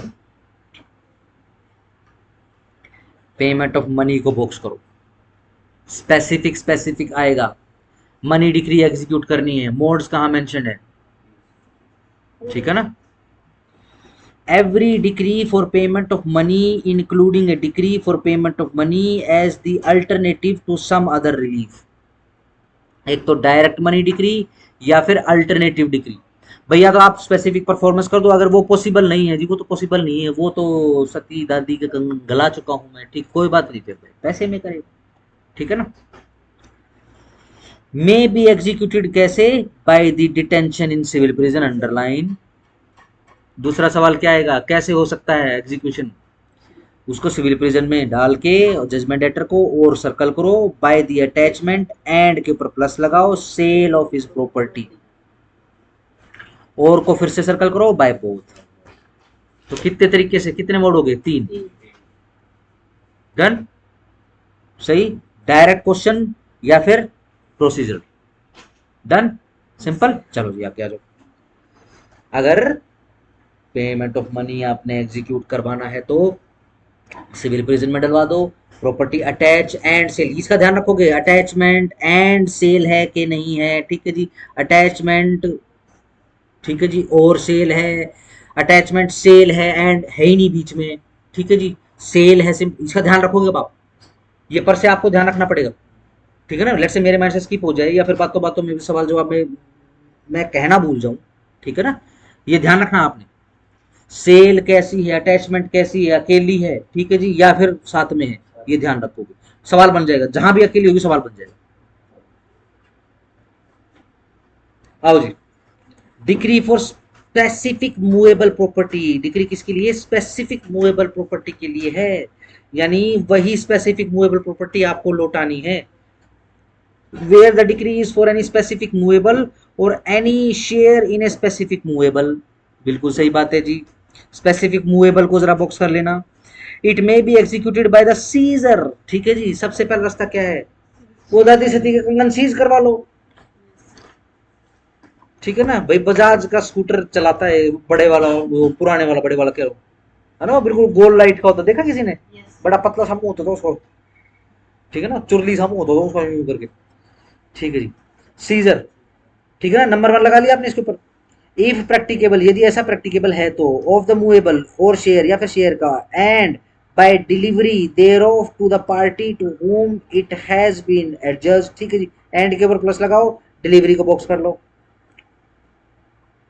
और circle करो, to such person as the as he appoints to receive, ठीक है जी, the delivery on his behalf और by the detention in the civil prison, underline number 2। Seizure and delivery, number 1 detention in civil prison, number 2 of the judgment debtor, or by the attachment of his property, number 3, or by both, number 4। सिर्फ attachment attachment लिखा है, attachment and cell नहीं है। Done, सवाल बन जाएगा। चलो, where any attachment under sub rule 1 has remain in force for 3 महीने, स्पेसिफिक अंडरलाइन करो। आपने प्रॉपर्टी अटैच करवा ली है और एग्जीक्यूट क्या करवा रहे हो आप? मूवेबल प्रॉपर्टी एग्जीक्यूट करवा रहे हो। वो एनफोर्स करवाने के लिए, उसको एग्जीक्यूट करवाने के लिए आपने किसी की ही मूवेबल प्रॉपर्टी अटैच कर दी या फिर किसी की मूवेबल दूसरी प्रॉपर्टी को अटैच कर ली। किस लिए करते हैं हम अटैच? डिक्री सेटिस्फाई हो जाए, ठीक है जी। डिक्री अनसेटिस्फाइड रहेगी और समय कितना बीत गया? 3 महीने बीत गए। Done.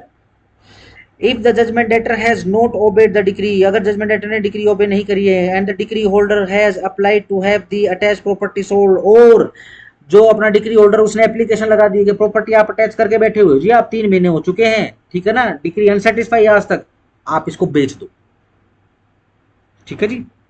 Such property may be sold and out of the proceeds, अब क्या है? मे बी सोल्ड, प्रॉपर्टी बिकवा सकता है कोर्ट अप, ठीक है ना। और इस प्रोसीड, जो बेचने के बाद प्रोसीड, जो भी प्रोसीड मिली, the court may award the decree holder, court किसको अवार्ड कर देगा? डिक्री होल्डर को। In case where any amount has been fixed by the decree to be paid as an alternative to delivery of the immovable property, उन cases में जहां पर alternative पैसा आपको बताया गया है।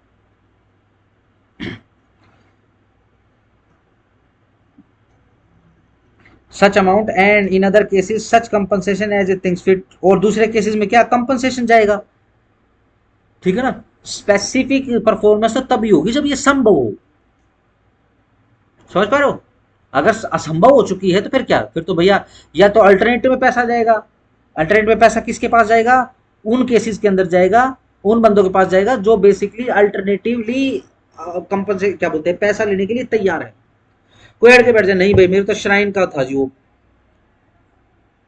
ठीक है जी, नहीं जी वही, अपने को तो वही मूर्ति चाहिए, वही कंगन चाहिए, ना ना ना मैं पैसे नहीं दूंगा जी। सिंपल। डन। कोई बात नहीं भाई, आप कंगन तो तब लोगे ना जब कंगन हो, ये कह रहा है कि गड़ा चुका है कंगन, ये ले पकड़, ये ले जा, सोने की ईट ले जाए, ना नहीं लूंगा, तो फिर भैया ऐसा, फिर आपको कंपनसेशन दिया जाएगा, ठीक है ना। ये कॉन्ट्रैक्ट के बाद सबसे पहला जो एक्ट आपको करवाया जाएगा वो एसआरए ही करवाऊंगा, ठीक है ना। ये एसआरए में समझ में आएगा, कई केसेस ऐसे होते हैं जहां पर अटक जाता हूँ। सर, जो सेक्शन 51 है, इसमें sale without attachment of any property है, ये कौन सी प्रॉपर्टी होगी जो बिना अटैच, सेल, विदाउट अटैचमेंट? ये देखो एनी पढ़ो जरा 51 की क्या है, power of court to enforce execution.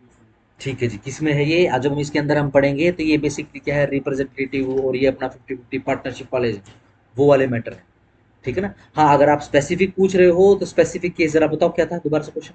Cell without attachment of any property. हाँ बिल्कुल ऐसा हो सकता है, ठीक है जी। अटैचमेंट करने की जरूरत ही नहीं है, भागना बिल्कुल सूट केस समेत पकड़ लिया हो, ठीक है जी, भाग रहा है, ले देगा यही प्रॉपर्टी है, ठीक है जी। अगेन कई बार प्रॉपर्टी का नेचर ऐसा हो सकता है आप अटैच करके रख ही नहीं सकते उसको, खाने पीने की वस्तु है या फिर पेरिशेबल वस्तु है, क्या करोगे उसको अटैच करके? रख के तो करो क्या, कहाँ रखोगे उसको? उसको रखने का ही खर्चा इतना हो जाएगा। लेट से आपने खोया अटैच करवा लिया, खोया आप अटैच करवा के चलोगे, ठीक है, क्या करोगे? अगर आपको ज्यादा समय के लिए अटैच करके रखना, क्या करोगे? फ्रीजर में डालोगे, इतने बड़े फ्रीजर में डालोगे, और क्या करोगे? नहीं डालोगे तो खराब हो जाएगा, बेच बाज के परे मारो, ठीक है ना। चलो, एंड शेल पे दी बैलेंस इफ एनी, यदि कुछ बचा कुचा पैसा बच गया है, ठीक है जी, किसको पे कर देंगे वापस? जजमेंट डेटर को, ऑन हिज एप्लीकेशन, उसकी एप्लीकेशन पर।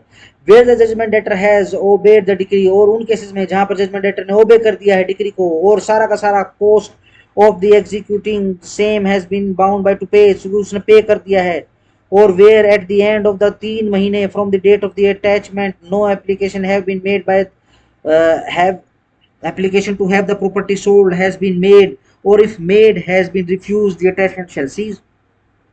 ठीक है जी। यानी आप देखो कौन से केसेस के लिए आप बेसिकली एग्जीक्यूशन करवा रहे हो, मूवेबल प्रॉपर्टी के लिए, स्पेसिफिक मूवेबल प्रॉपर्टी के लिए करवा रहे हो। ठीक है जी।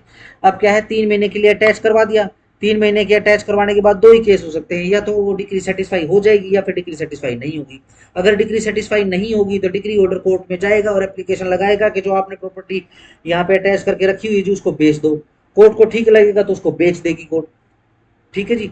बेचने के बाद जितना पैसा बनता है उसका, चाहे अल्टरनेटिवली या फिर कंपनसेटिवली, ठीक है, किसको, डिग्री होल्डर को देके, बाकी पैसा अगर एप्लीकेशन लगा दी जजमेंट डेटर ने, बाकी बचा हुआ पैसा उसको दे देंगे। ठीक है जी। या फिर वो एप्लीकेशन रिजेक्ट हो जाएगी, जो डिग्री होल्डर लगाई थी कि आपने 3 महीने हो गए जी इसको पैसा प्रॉपर्टी आपने अटैच करके रखी हुई है, सेल करवा दो, वो बोलेगा नहीं। अगर लेट से अगर रिफ्यूज कर दी एप्लीकेशन, तो ये जो प्रॉपर्टी अटैच करके रखी गई है तो इस अटैचमेंट को सीज करना पड़ेगा, रिलीज करेंगे आप प्रॉपर्टी को। ठीक हो गया। और लेट से 3 महीने के अंदर अंदर या तीसरे महीने के लास्टवें दिन क्या है, डिग्री सेटिस्फाई कर दी है, फिर क्या करोगे अटैच करके। हमारा मकसद क्या था, कोर्ट का मकसद क्या है, सीपीसी का मकसद क्या है एग्जीक्यूशन का, डिग्री सेटिस्फाई करनी है। हमने किसी की प्रॉपर्टी पर कब्जे नहीं करवाने, हमारा मकसद नहीं है, हम कोई सेल परचेज एजेंट नहीं है। ठीक हो गया, डन। हमारा काम क्या हो गया, हो गया 3 महीने के लास्ट भी दिन ही सही सेटिस्फाई हो गया। ठीक है जी, डन। तीसरा सरकमस्टांस पढ़ लेते हैं। डिग्री सेटिस्फाई नहीं हुई है, प्रॉपर्टी अटैच हो चुकी है, ठीक है जी, लेकिन डिग्री होल्डर की तरफ से अभी तक कोई एप्लीकेशन नहीं आई है क्या कि प्रॉपर्टी आपने जैसा आप अटैच करी हो आप इसको सेल करवा दो। अगेन जज नहीं करवाएगा फिर। क्यों? क्योंकि डिग्री क्या है, स्पेसिफिक मूवेबल प्रॉपर्टी की रिकवरी, उसकी डिलीवरी करवानी है। ये तो उसको देखना है, डिग्री होल्डर को, उसको समझनी है बात। ठीक है ना, उसका वकील समझाएगा देखो जी ऐसा है, आपकी स्पेसिफिक प्रॉपर्टी तो मिलेगी नहीं। ठीक है ना। हाँ ये है कि हम इस तरीके का शोर मचा के भाई स्पेसिफिक प्रॉपर्टी थी, हमारे इमोशन हमारे सेंटिमेंट्स उसके साथ जुड़े हुए थे, हम क्या है कंपनसेशन का अमाउंट ज्यादा बढ़वा लेंगे। ठीक हो गया, जो कि बढ़ के मिल उसके अंदर डिग्री के अंदर लिखा ही हुआ है। ठीक है जी, तो आप वो देख लो। तो फिर ऐसा करो जी, फिर लगा दो जी एप्लीकेशन, एप्लीकेशन वकील साहब लगा देंगे कि जो प्रॉपर्टी जो अटैच है उसको सेल करवा दो आप। ठीक है जी, कोर्ट भाग के करवाएगी क्योंकि और कोई रास्ता ही नहीं। लेट से डिग्री होल्डर ने लगाई ही नहीं एप्लीकेशन, वो वकील साहब को मना कर रहा है, मना करेगा भाई, कोर्ट नहीं बचेगी। ठीक है ना, चलो सही। इसमें कितने, इसमें 4 तरीके आगे थे। कैसे, सीज और डिलीवरी, दूसरा कौन सा, डिटेंशन इन सिविल प्रिजन, तीसरा अटैचमेंट, चौथा बायबोल। आओ जी 32, बड़े ध्यान से पढ़ना, 32 और 33 दोनों इकट्ठे पढ़े जाएंगे। ठीक हो गया, चलो। Decree for specific performance for restitution of conjugal right, specific underline और बॉक्स कर लो, क्या चीज है, कॉन्जुगल राइट्स की स्पेसिफिक परफॉर्मेंस। और फॉर एन इंजंक्शन, इंजंक्शन को बॉक्स कर लो, जहां पर पार्टी अगेंस्ट होम, जिसके अगेंस्ट में एक डिक्री आई है for specific performance of a contract, specific underline number 1। Specific decrease की बात शुरू हो चुकी है 30 से, ठीक है ना, 30 में स्पेसिफिक डिक्री है, 31 में स्पेसिफिक डिक्री है, 32 में स्पेसिफिक डिक्रीज है। पहली डिग्री कौन सी है, specific performance of a contract. दूसरी और को सर्कल करो, restitution of conjugal rights, box करो या फिर अंडरलाइन करो, नंबर 2 होना चाहिए इसके ऊपर। तीसरी कौन सी है, या फिर इंजंक्शन के लिए, ठीक है, लिखा हुआ कहीं पे परमानेंट मैंडेटरी, ठीक है ना, नहीं लिखा हुआ ना, चलो जी एक्सप्लेनेशन देख लो जरा इसकी 32 की लास्ट की। For the removal of the doubt, it is hereby declared that the expression the act required to be done covers prohibitory as well as mandatory injunction, दोनों इंक्लूडेड है। सवाल आएगा क्या टेम्पररी इंजंक्शन इंक्लूडेड है इसमें, ना, ठीक है, सिंपल। क्यों, क्यों नहीं है, कॉमन सेंस का जवाब है, बताओ क्यों नहीं है।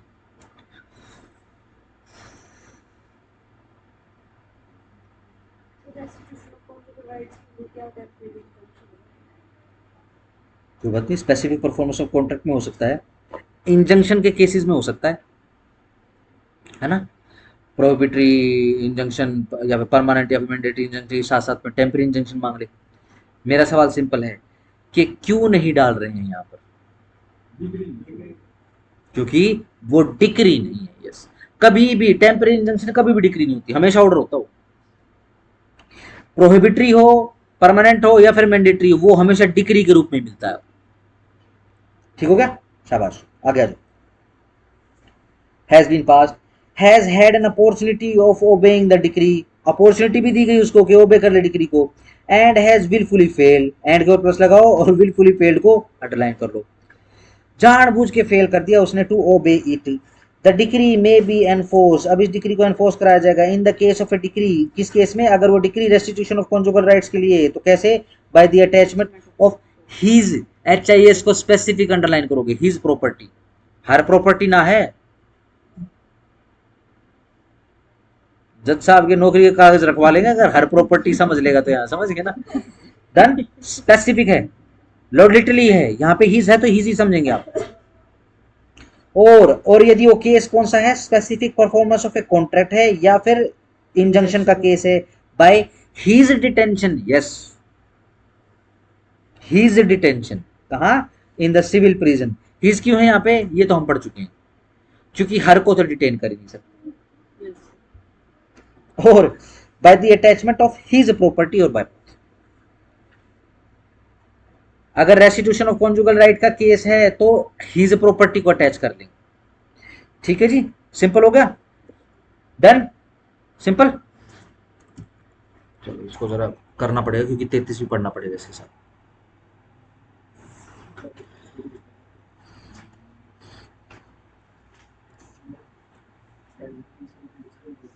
आओ जी, ये इंटरव्यू में पूछा था एक से,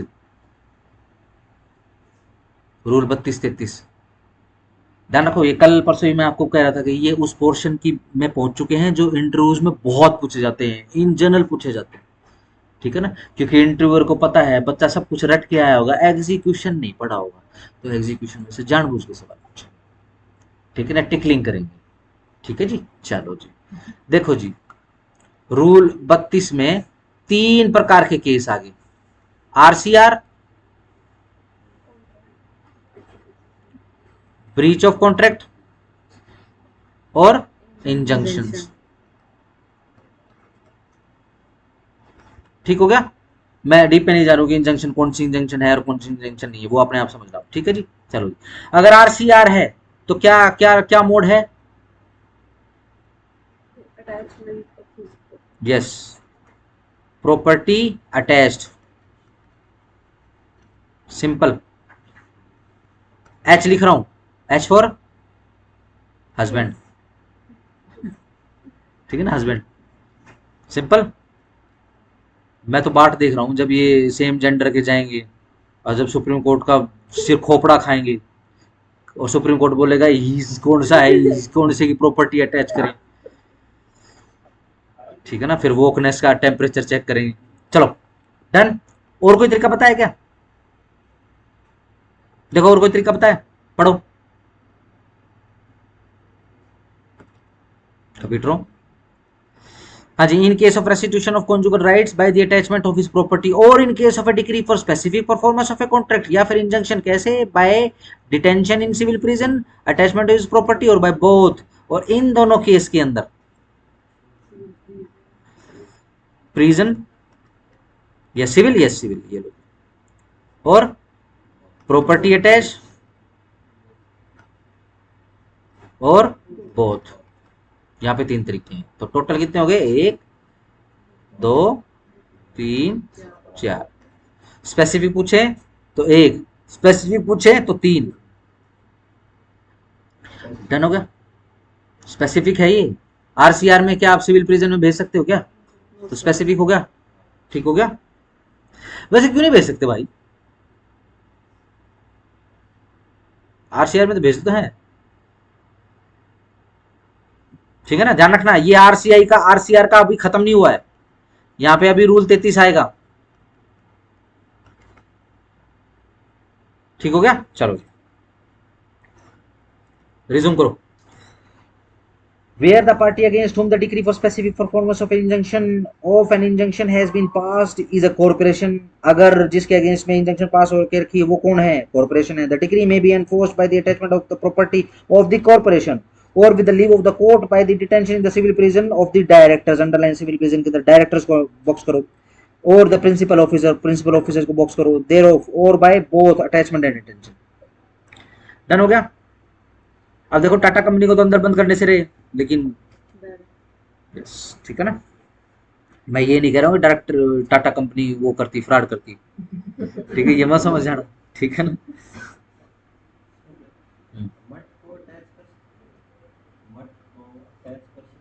मठ का अगर केस हो तो मठ को अटैच, ना ना ना ना ना ना ना, प्रॉपर्टी अटैच होगी, मठ अटैच नहीं होगा। मठ की जो प्रॉपर्टी है, मठ की प्रॉपर्टी अटैच होगी, मठ is not a property. Property मठ नहीं होती। हाँ जी, where any attachment under sub rule 1 और sub rule 2 has remain in force for 6 महीने, स्पेसिफिक अंडरलाइन करो। ध्यान रखो, जब कभी भी अटैचमेंट की बात आएगी, ये थोड़ा सा इसके हिसाब से हम देख लेते हैं। देखो कोर्ट का उद्देश्य क्या, प्रॉपर्टियां बिकवाना है, कोर्ट तो जज है, ठीक है जी, कोई एजेंट थोड़ी ना है। डन। तो फिर क्या है, जनरल केस के अंदर, ठीक है, जो विकास सवाल पूछ रहा है, जनरल केस के अंदर क्या होता है, अटैच करने के बाद टाइम दिया जाता है,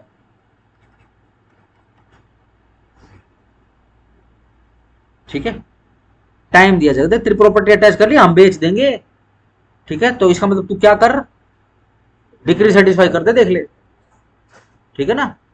अगर वो खपीटर ने स्पेसिफिक टाइम, ठीक है ना, हम स्पेसिफिक टाइम पढ़ रहे हैं अब, ठीक है ना, अगर उसके अंदर डिग्री सेटिस्फाई नहीं करोगी तो एंड सेल आएगा।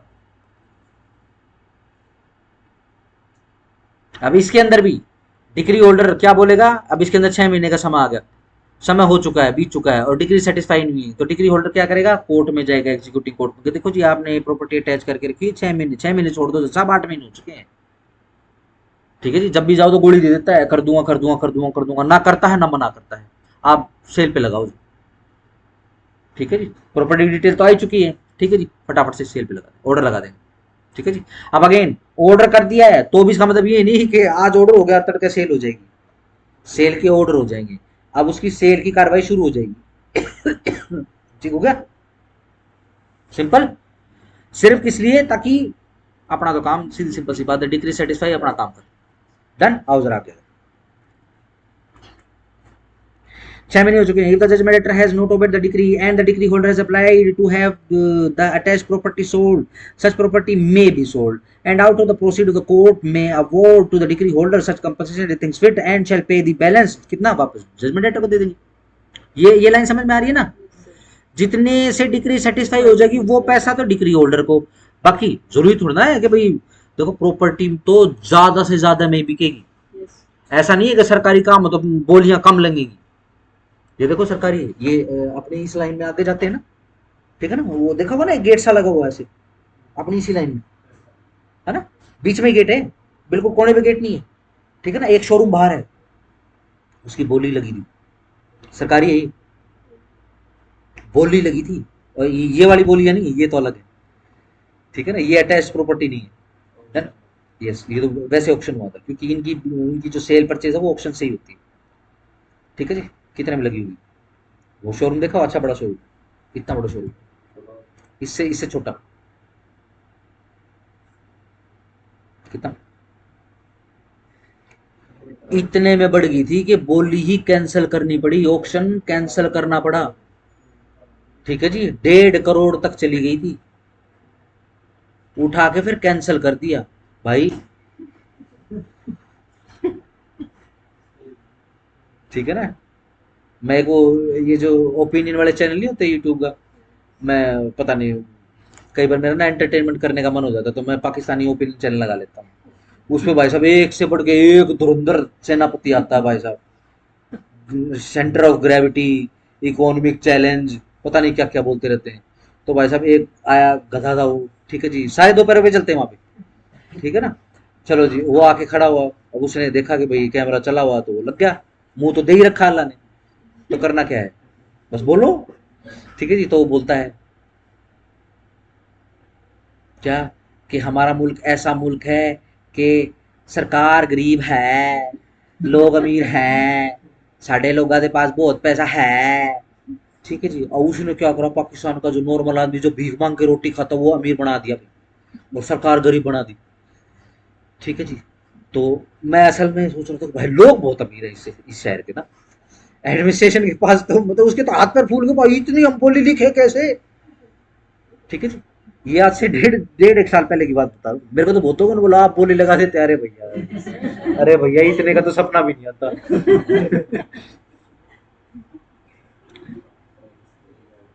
चल जी आगे सही। सेम प्रोविजन नीचे, where the judgment debtor has obeyed the decree and paid all costs executing the same which he is bound to pay, और where at the end of the 6 month from the date of the attachment कोई application नहीं आई है degree holder की तरफ से, तो फिर क्या करेंगे, अटैचमेंट शेल, अटैचमेंट जो है वो सीज, वो खत्म हो जाएगी। ये जपत वाली सीज मत करना, ठीक है ना, अटैचमेंट का ऑर्डर है जो वो सीज हो जाएगा, वो कोलैप्स हो जाएगा। ठीक हो गया जी, चलो जी लास्ट का एक्सप्लेनेशन आपने पढ़ दी। कौन सा कौन सा ये कौन सा 4, देखो सीधी सिंपल सी बात है, ये प्रोविजन आप पहले भी पढ़ चुके हो। ठीक है जी, ये आपने बेसिकली अभी 31 में पढ़ा है। ठीक है जी, क्या पढ़ा था उसके अंदर, यही पढ़ा था आपने कि भैया कोई एप्लीकेशन आई ही नहीं है अटैचमेंट को आप बिकवा दो। ठीक है जी, तो फिर क्या करोगे, या फिर डिग्री सेटिस्फाई कर दी है जजमेंट डेटर ने, तो फिर क्या करोगे, जो प्रॉपर्टी अटैच हो गई उसको छोड़ दोगे, सीज कर दोगे अटैचमेंट के ऑर्डर को। ठीक है जी, वही चीज आप यहाँ पर पढ़ रहे हो। 33 कराने के बाद फिर ऑफ कर दूंगा। डन, डन हो गया। 32 में कोई क्वेश्चन तो नहीं है, 33 पे आ गए। Discretion of court in executing decree for restitution of conjugal right. Yes, अगर रेस्टिट्यूशन ऑफ कॉन्जुगल राइट है और वो हस्बैंड के अगेंस्ट में, तो क्या लगता है कोर्ट छोड़ देगा क्या प्रॉपर्टी अटैचमेंट? अच्छा, इतने क्या कौन से अच्छे दिन, इतने अच्छे दिन ना। ठीक है जी, Notwithstanding anything in Rule 32, the court either at the time of passing a decree, या तो कोर्ट डिक्री पास करते समय अगेंस्ट हस्बैंड, यस बॉक्स करो।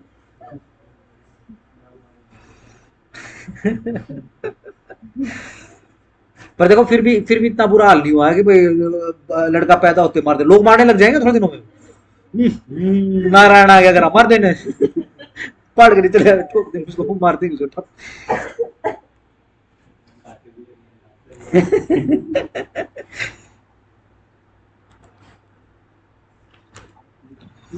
चलो जी, for the restitution of conjugal rights done.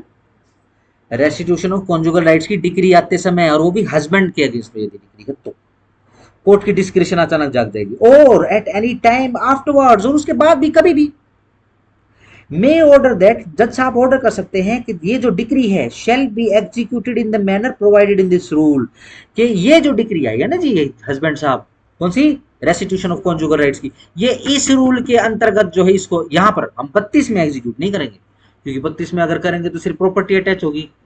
मैं तो तुझे अटैच देखना चाहता हूँ सिविल प्रिजन में। ठीक है, तो हम यहाँ डील करेंगे, कहाँ 33 में। आओ जरा कैसे डील करेंगे। Where the court has made an order under sub rule 1, क्या कि भाई आ जाओ 33 के अकॉर्डिंग देखेंगे जी आपको, 32 में नहीं देखेंगे। इट मे ऑर्डर दैट, ये ऑर्डर कर सकती है कौन, court, that in the event of the decree not being obeyed, कि यदि डिक्री ओबे नहीं हुई within such period as may be fixed in this behalf, जितना भी पीरियड बता दिया गया जो इस बिहाफ में फिक्स हो चुका है, the judgment debtor shall make to the decree holder such periodical payment. तो क्या करेगा हस्बैंड, पीरियोडिकल पेमेंट करेगा, अंडरलाइन करो। एज मे बी जस्ट, जो भी जस्ट रहेंगी, जो भी कोर्ट सोचेगा, ठीक है। And if it thinks fit require the judgment debtor shall to its satisfaction secure to the decree holder such periodical payment. Judgment debtor को बुला लेंगे, हाँ भाई चल भाई अब ये पेमेंट देना शुरू कर। ठीक है जी, क्यों, क्योंकि तूने रेस्टिट्यूशन ऑफ कॉन्जुगल राइट की डिक्री सेटिस्फाई नहीं करी। ठीक हो गया ना, चलो। The court may from time to time vary और मॉडिफाई, और अभी पेश नहीं भरेगा तो कोर्ट टाइम टू टाइम क्या करेगी, वेरीफाई करेगी या फिर मॉडिफाई कर देगी। एनी ऑर्डर, किसी भी ऑर्डर को मेड अंडर सब रूल 2, जो सब रूल 2 में बनाया गया है, for the periodical payment of the money, नहीं 10,000 नहीं 1 लाख दे। और ही दर by altering the time of the payment, ना 2 साल में नहीं भाई 2 महीने में दे, टाइम ऑफ द पेमेंट और बाय इंक्रीजिंग और डिमिनिशिंग द अमाउंट, चाहे बढ़ाकर चाहे कम करके, और may temporarily suspended the same, या फिर टेम्परेरी सस्पेंड करके, एज टू द होल और any part of the money so order to be paid and again review, शाबाश, रिव्यू को जरा बॉक्स करो, द सेम ईदर होली और in part as thinks just. यानी क्या लग रहा है, बार बार बार बार रिव्यू की एप्लीकेशन लग रही है, जो जॉब कम है पैसे को। अच्छा आओ, कितने चाहिए बताओ आप, एटलीस्ट 50,000 पर मंथ चाहिए, ये लो चलो करो। वैसे कोर्ट का जो टिल्ट है वो चेंज हो रहा है, ध्यान रखना, ठीक हो गया, सिंपल है, ठीक है ना, अब धीरे धीरे कोर्ट का मूड शिफ्ट हो रहा है, ठीक है ना। Any money order to be paid under this rule, इस रूल के अंदर जो भी मनी ऑर्डर होगा पे करने का, may be recovered as though it were payable under a decree for the payment of money, वो ऐसे ही रिकवर करवाया जाएगा जैसे कि पेमेंट ऑफ मनी की डिक्री एग्जीक्यूट करवा रहे हो आप। पेमेंट ऑफ मनी की डिक्री कैसे कैसे एग्जीक्यूट होती है, कौन कौन से मोड है, भूल गए, civil prison, attachment and sale of the property, और बाय बोथ। कहाँ लिखा था, रूल 30 में आ गया, जज साहब के कलेजे को ठंडक मिल जाएगी, ठीक हो गया। सही है, यहां पर एडिशनल लायबिलिटी आ जाएगी, क्या, जो मेन चीज है, जो ये रूल 33 बोलता है क्या, कि आरसीआर नंबर 1, ठीक है जी, आगे इसमें बढ़ा देते इसके डायग्राम को, ठीक है जी। सबसे पहले कोर्ट अपनी डिस्क्रिशन से डिसाइड करेगा किसके अगेंस्ट में, हस्बैंड के अगेंस्ट में, चलो जी रूल 33 के अकॉर्डिंग करेंगे डिसाइड। फिर क्या करेंगे, एक टाइम बांध देंगे कि आरसीआर की डिक्री को भैया तू सेटिस्फाई कर दे क्योंकि तेरे अगेंस्ट में है, और एक टाइम पीरियड बांध देंगे, ठीक है जी। टाइम पीरियड के अंदर अंदर अगर ठीक कर दिया, ठीक, ठीक है जी। क्या करेगा, आरसीआर में करना क्या है, ये लो केसीजी कर देता हूं मैं, ये लो जी, ये लो हस्बैंड वर्सेस, इसकी वाइफ का नाम है, प्यार से इसको सब लंका बोलते हैं, इसने आरसीआर की डिग्री ले ली है, ठीक है जी। हस्बैंड के पास क्या रास्ता है,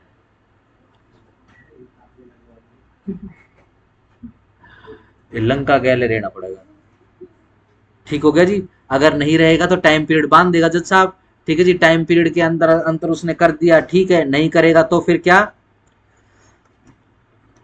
पेमेंट और बांध देगा इसके सर पे, ठीक है। और पीरियोडिकल है ये, यानी एक बार दे के पीछा छूट जाएगा पैसे, ऐसा कुछ ना है, ठीक है ना। किसी ने बोल दिया कि 10,000 रुपए पे करो, उसने गलती से 10,000 रुपए दे दी, और इतना पैसा है इसके पास, ठीक है, 1,00,000 रुपए दे, एक जीरो और लगा दे, ठीक है जी।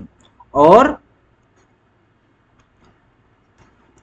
रूल 30 के जैसे इसको एग्जीक्यूट करा देंगे, ठीक है ना। अटैचमेंट तो हो ही चुका है, अटैचमेंट तो 32 में भी आ चुका है, तो उसके लिए थोड़ी ना है ये किसके लिए है, सिविल प्रिजन के लिए,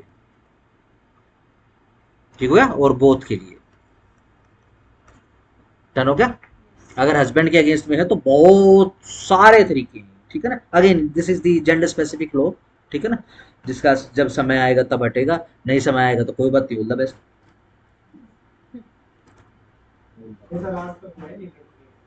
है। हाँ होता है, आरसीआर की जो जजमेंट है, डिग्री है, वो वाइफ के खिलाफ भी आती है, बट आप उसको सिविल प्रिजन में नहीं डाल सकते, आप उसकी प्रॉपर्टी अटैच नहीं कर सकते,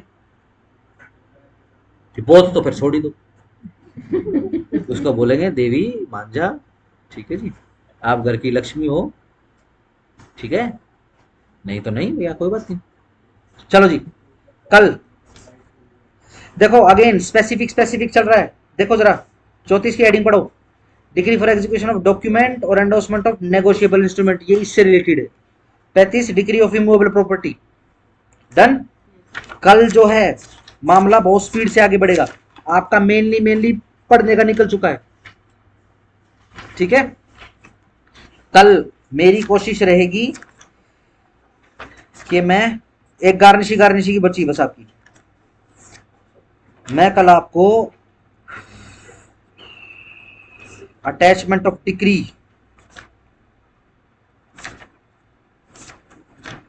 भैया सेल तक मैं आपको लेके चलूँ कल।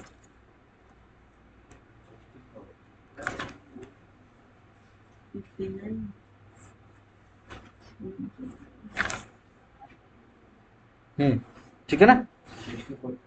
हाँ हाँ 64-59 तक, ठीक है जी। वहां तक एटलीस्ट मैं कल आपको लेके चलूँ, ठीक है जी। अगेन 2 घंटे का समय है, अगर जल्दी निपटा पाए तो इससे भी आगे बढ़ जाएंगे। ऐसा हो सकता है कि आपकी सिर्फ अब 2 क्लास हो, वो आपकी इच्छा है, ठीक है। नहीं, ठीक है ना। अगेन देखो मेरी तो इच्छा ये है कि आप ये खत्म कर लो कल या परसों, ठीक है, और सैटरडे को मुझे टेस्ट दो, ठीक है। टेस्ट जरूर देना। जो बच्चा सीपीसी का टेस्ट नहीं देता, ध्यान रखना ये सीपीसी नामक जो चुड़ैल है भैया उसका पीछा नहीं छोड़ेगी, ठीक है जी।